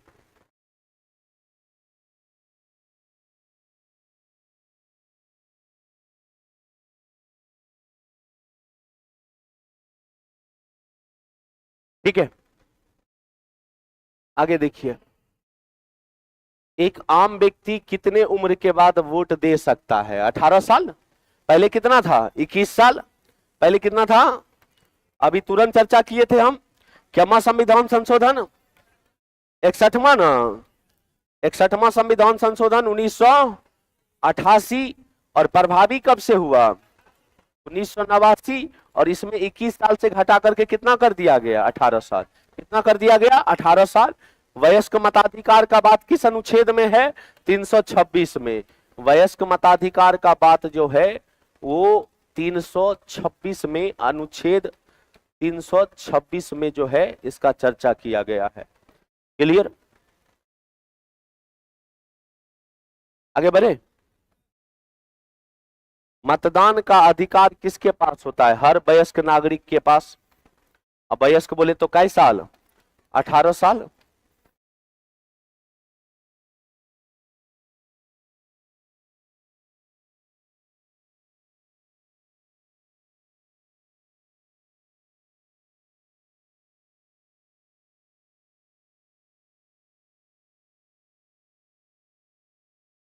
लिखे, लोकतांत्रिक प्रणाली में सत्ता का केंद्र किसके पास होता है? जनता के पास होता है। सर्वोपरि जनता है, यानी हम आप हैं। हम जिसको सोचेंगे वही रहेगा सत्ता में, हम जिसको नहीं सोचेंगे वो सत्ता में नहीं रहेगा। इसीलिए लोकतंत्र का जो सबसे महत्वपूर्ण व्यक्ति होता है वो कोई और नहीं होता है। कौन होता है? जनता होता है। संविधान में जब आप प्रस्तावना भी पढ़िएगा तो सारा का सारा शक्ति किसके पास है? हम लोग के पास है, क्योंकि स्टार्ट होता है हम भारत के लोग से, और हम भारत के लोग भारत को जैसा भी बनाना चाहते हैं, लेकिन बनाएगा कौन? हम भारत के लोग बनाएंगे। मतलब सत्ता जो है, शक्ति जो है वो किसके पास है? भारत के लोगों के पास है, यानी जनता के पास है। तो एक अच्छा लोकतांत्रिक प्रणाली या सत्ता का केंद्र बोलेंगे कि कहां किसके पास होता है, तो किसके पास होता है? जनता के पास। लोकतांत्रिक व्यवस्था में निर्णय कौन लेता है? जनता द्वारा चुने हुए प्रतिनिधि। इसको प्रतिनिधित्व लोकतंत्र भी कहा जाता है। प्रतिनिधित्व लोकतंत्र भी कहा जाता है।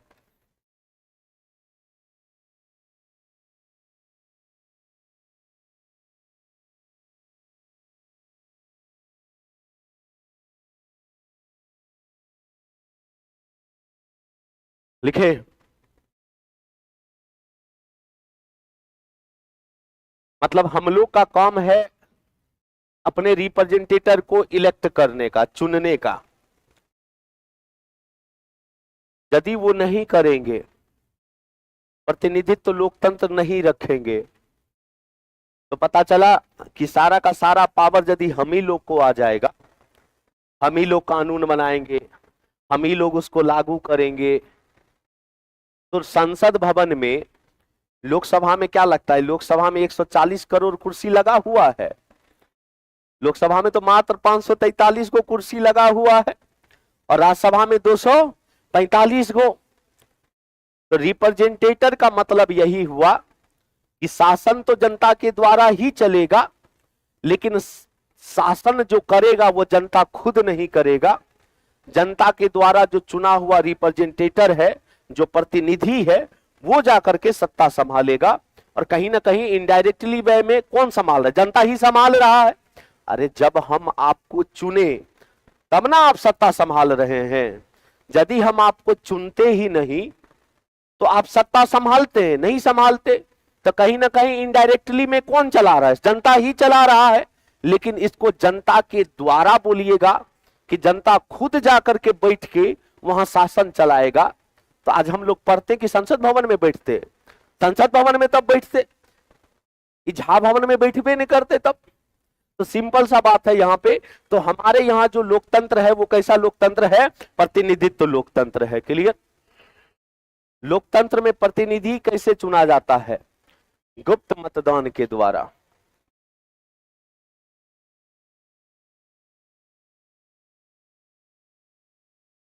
देखिए जो हल्ला कर रहे हैं बार बार पीडीएफ पीडीएफ पीडीएफ, हमको लगता है तुम लोग पगला है हो। आप कह के बात कर रहे हैं तो समझ नहीं आ रहा है तोरा? करेगा गुंडई हमारा पास? टेलीग्राम चेक करेगा ना भाई, टेलीग्राम चेक करिए, उसमें मिल जाएगा। पूरा गंद फैला सकते हो कमेंट को। हम ही है जो देखियो लेंगे, कोई और देखबो नहीं करेगा। अब प्रणाम मत करो। चलिए आगे बढ़े।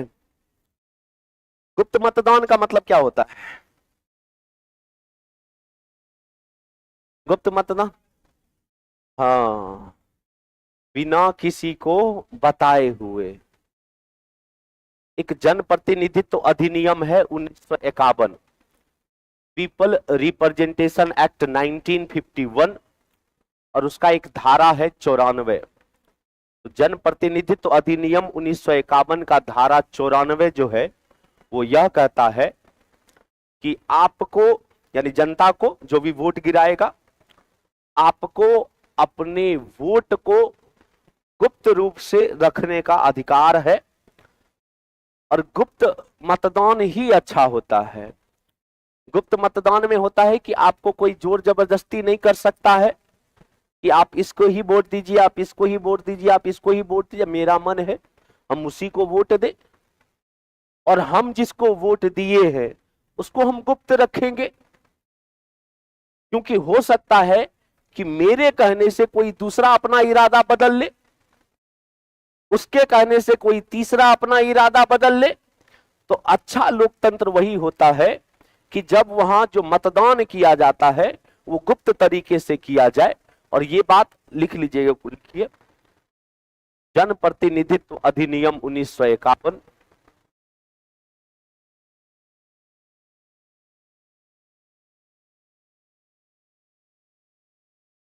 जनप्रतिनिधित्व अधिनियम 1951 की धारा 94, पीपल रिप्रेजेंटेशन एक्ट 1951, जनप्रतिनिधित्व अधिनियम 1951 की धारा 94 गुप्त मतदान के बारे में बताता है। गुप्त मतदान के बारे में बताता है। गुप्त मतदान के बारे में बताता है।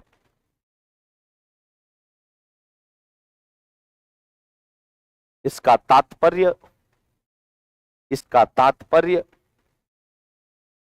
इसका तात्पर्य,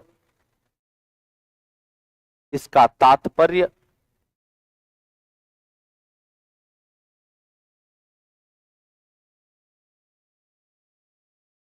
इसका तात्पर्य लिखें। इसका तात्पर्य अपने मतदान को, अपने मतदान को, अपने मतदान को गुप्त रखना, गुप्त रखना, अपने मतदान को गुप्त रखना, जिससे जिससे अपने मतदान को गुप्त रखना, जिससे जिससे मतदान के बारे में, मतदान के बारे में, जिससे मतदान के बारे में किसी अन्य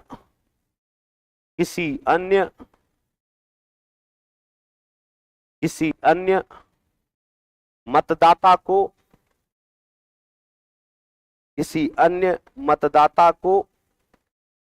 मतदाता के किसी अन्य मतदाता के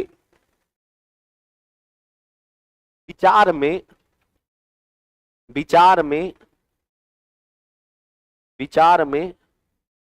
किसी प्रकार की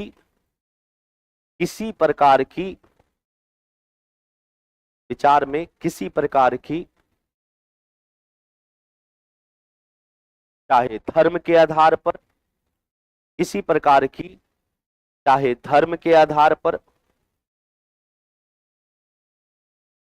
जाति के आधार पर,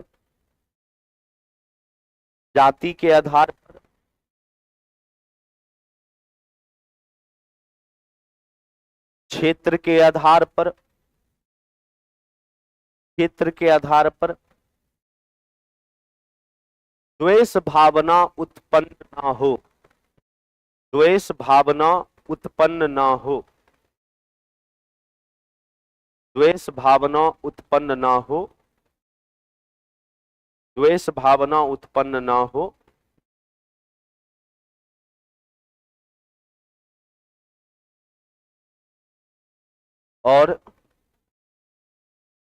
और इसके परिणाम स्वरूप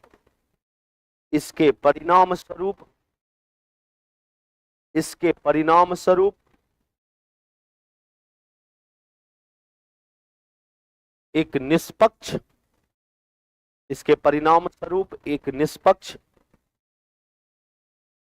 लोकतांत्रिक चुनाव हो पाए, इसके परिणाम स्वरूप एक निष्पक्ष लोकतांत्रिक चुनाव हो पाए, लिखें। कानून की समानता का क्या महत्व है? सभी को समान अधिकार देना, सभी को समान अधिकार देना, सभी को समान अधिकार देना,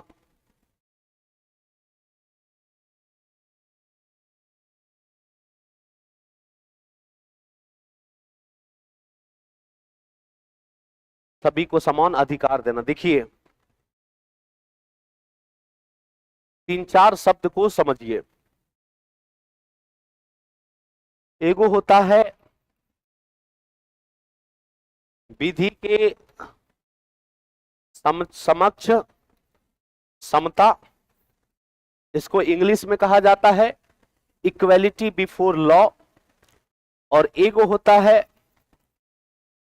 विधि के समान संरक्षण, विधि के समान संरक्षण, इसको इंग्लिश में कहा जाता है equal protection of the law, equality before the law और equal protection of the law. विधि के समक्ष समता को ब्रिटेन से लिया गया और विधि के समान संरक्षण को अमेरिका से लिया गया।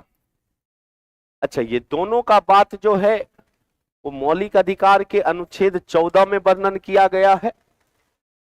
विधि के समक्ष समता का मतलब होता है कि किसी भी प्रकार से किसी भी तरह का भेदभाव नहीं होगा,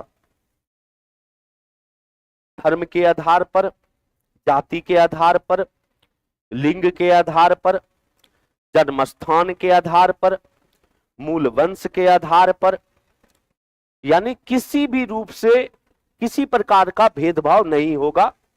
यानी जो कानून मेरे लिए है वो कानून इसके लिए भी होगा, वही कानून उनके लिए भी होगा और वही कानून भारत में समस्त नागरिकों के लिए होगा। यह हुआ विधि के समक्ष समता। विधि के समान संरक्षण का जब बात आता है, equal protection of the law जब आता है, यह भी वही बात को कहता है, लेकिन इसमें कहा गया कि इसमें भेदभाव हो सकता है। विधि के समान संरक्षण, अभी जो क्वेश्चन था आपका ये था, विधि के समक्ष समता वाला था, यानी कानून के नजर में सभी बराबर होंगे। लेकिन इसमें कहा जाता है कि नहीं, कानून के नजर में कुछ कुछ वर्ग जो है उसमें भेदभाव किया जा सकता है और उसका बचाव हो सकता है, जो अमेरिका से लिया गया। मान लीजिए कि ये व्यक्ति है और ये व्यक्ति है, और उनको भी मान लीजिए, आगे वाले जो दो बैठे हुए हैं, दो व्यक्ति है और दो व्यक्ति मान लीजिए कि भर दिन पढ़ते रहते हैं। बुरा मत मानना मेरे बात को, बस हम समझाने के लिए बोल रहे हैं। मान लीजिए, छोड़ो यार क्यों हम नाम ले, मान लो दो व्यक्ति है, एगो रमुआ है और दूसरा कलुआ है। इसका नाम नहीं ना है रमुआ कलुआ? चलिए ठीक है तो बता दीजिएगा। रमुआ 1 नंबर का पढ़ाकू, इस सोच ही लिया कि हमको इस बार टीचर बन ही जाना है। कलवा सोचा कि हो टीआरई 4 आ रहा है, टीआरई 5 भी तो आएगा, हो सकता है 6 भी आए, तो छोड़ो यार, पहले जिससे हम बात करते हैं उसको भी तो टाइम देना है। मान लीजिए इसका नाम क्या है, लक्ष्मी है। मान लीजिए दोनों रूममेट है, एक साथ रहता है। कलवा ऑल टाइम लगल रहता है लक्ष्मी से। रमुआ मान लीजिए कि किसी दिन रोड पे देख लिया इसको, क्योंकि दोनों रूममेट है, इसको भी पता ही होगा कि है भाभी ये है, भाई साहब कह देंगे कुछ। मान लीजिए रोड पे कभी मिला और टोक दिया, कुछ कह दिया, और इसका बात मान लीजिए कि इसको खराब लगा, और ये तुरंत जो है वो फोन लगा देता है कल्लू को, कहता है कि देखो तुम्हारा रूममेट कितना वाहियात इंसान है कि जब भी हम रोड पे हमको देखता है कुछ ब कुछ कमेंट कर देता है। और कल्लू बड़ा सीरियस है इसको लेकर के, इतना सीरियस है कि बीपीएससी टीआरई 4 को छोड़ा हुआ है। इसी से समझ सकते हैं कि कितना सीरियस है ये व्यक्ति। अब मान लीजिए कि इस केस में इसने फोन किया कि आज तुम हमको जहां मिलेगा आज तुमको मार देंगे, काहे कि हमको रोक के बोली है कि तुम कहीं पे भी टोक दे रहा है। और सच में मान लीजिए कि कलवा मार दिया इसको। एक केस ये हुआ, मारा ये भी है। मान लीजिए कि एक हस्बैंड वाइफ है, एक केस, दूसरा केस बता रहे हैं। हस्बैंड वाइफ में फिर से उसी को ले लीजिए, कल्लू को और लक्ष्मी को ले लीजिए। मान लीजिए कि कल्लू रोज आता है और अपनी बीवी को बड़ी मार मारता है, क्योंकि पितृसत्तात्मक समाज है और हमारे समाज में देखा गया है कि पुरुष जो है हाथ उठा देता है अपनी पत्नी पे, या लेकिन आज के जमाने में ऐसा नहीं हो पा रहा है। पहले होता था, हाँ अब बीवी मारती है, नहीं अब बहुत कम होता। अभी देखो गलत तो है दोनों तरफ से, यदि ये हाथ उठाए इस पे ये भी गलत है और ये हाथ उठाए ये भी गलत है। अब प्यार में तकरार ना हो तो वो प्यार भी प्यार नहीं होना चाहिए। अब मान लीजिए कि भाई साहब कि कलवा रोज आकर के अपनी पत्नी को मारे, अब बेचारी तंग आ गई हो अपने पति से। और पहले के जमाने में होता था, एगो हम जब यूपीएससी का तैयारी करते थे, एगो पांडे साहब थे जिससे हम सोशल जस्टिस पढ़े थे। सोशल जस्टिस एक सब्जेक्ट होता है यूपीएससी में। उसमें वो कहे थे, जब वुमेन पावर के बारे में बताया गया, महिला सशक्तिकरण पे बता रहे थे वो बड़ा एक अच्छा कोटेशन बोले थे। ये मेरा कोटेशन नहीं है, उनका कोटेशन है कि अहो भाग्य हमारे जो पति हमको मारे। तो कुछ पहले इस टाइप का सीन होता था, लेकिन मान लीजिए कि एक दिन ही परेशान होकर के कलवा को मार दी कि ना रहेगा बांस ना बजेगी बांसुरी, ना ही रहेगा ना रोज मार खाएंगे, बहुत मार खा लिए अब। अच्छा, इस केस में भी मर्डर हुआ है और इस केस में भी मर्डर हुआ है, दोनों केस में मर्डर हुआ है। मान लीजिए कि इस केस में जो कलवा को है, इस केस में फांसी की सजा मिल जाए, और इस केस में जो है वो लक्ष्मी को मान लीजिए कि 5 साल का ही सजा मिले। मारा तो दोनों है। अब कलवा उस समय ऑब्जेक्शन लगा सकता है सुप्रीम कोर्ट या हाई कोर्ट को कि है हो, वो भी तो मारबे की, ये भी तो मारबे की, हम भी मारबे किए, दोनों केस में दोनों मरा ही है, तो इसको 5 साल और हमको फांसी की सजा, ये तो हमको कहीं से न्याय संगत नहीं लग रहा है। अंतर ये हो सकता है कि हम गोली से मारे, ये बेलने से मार दी, लेकिन तो मारी तो जरूर है, मारा तो जरूर है। तो भाई साहब इस केस में इसको ऐसा और हमको क्यों ऐसा? तब सुप्रीम कोर्ट या हाई कोर्ट बोलेगा कि यहां पे विधि के समक्ष समता का बात नहीं हो रहा है, यहां पे किसका बात हो रहा है? विधि के समान संरक्षण का बात हो रहा है। मतलब कि तुमको इसको एक बार भाभी बोल दिया तो तुम गोली मार दिया, और यहां पे तो अपना सेल्फ में बचा करके मारी है, भले मारी है, अपने सेल्फ बचाव में मारी है। तो दोनों का तो बात अलग अलग है। एक हेलो कहने पे तुम गोली मार देगा, तुम इतना बड़ा अपने आप को बाप समझ रहा है सबका कि टोक दिया, इसका मतलब थोड़ी है कि गोली मार दोगे, तुमको तो फांसी मिलेगा ही मिलेगा। इसीलिए न्याय भी जो है दो रूप का होता है, एगो सकारात्मक न्याय होता है और एगो नकारात्मक न्याय है। और यहां पे जो बात हो रहा है वो सकारात्मक का हो रहा है कि नकारात्मक का? नकारात्मक न्याय का बात हो रहा है। किसका बात हो रहा है? नकारात्मक का। न्याय तो मिला ना, लेकिन सकारात्मक होता तब तो दोनों को सेम मिलता ना हो, यहां पे तो दोनों अलग अलग है ना। तो इसको नकारात्मक न्याय बोलिएगा कि सकारात्मक बोलिएगा? नकारात्मक बोलिएगा। जब आप लोग राजनीति सिद्धांत पढ़िएगा तो ये सकारात्मक न्याय और नकारात्मक न्याय का बहुत ही मस्त एग्जाम्पल है, उदाहरण है। तो इसमें भेदभाव हो सकता है, लेकिन इसमें भेदभाव नहीं। हमको लगता है कि बढ़िया से समझ गए होंगे आप लोग, कभी इसमें कोई दिक्कत नहीं होगा। आज यहीं तक रहने दीजिए, इसके आगे ले चलेंगे हम लोग कल। और कल जो होगा आप लोगों का वो 1 बजे से होगा, ठीक है?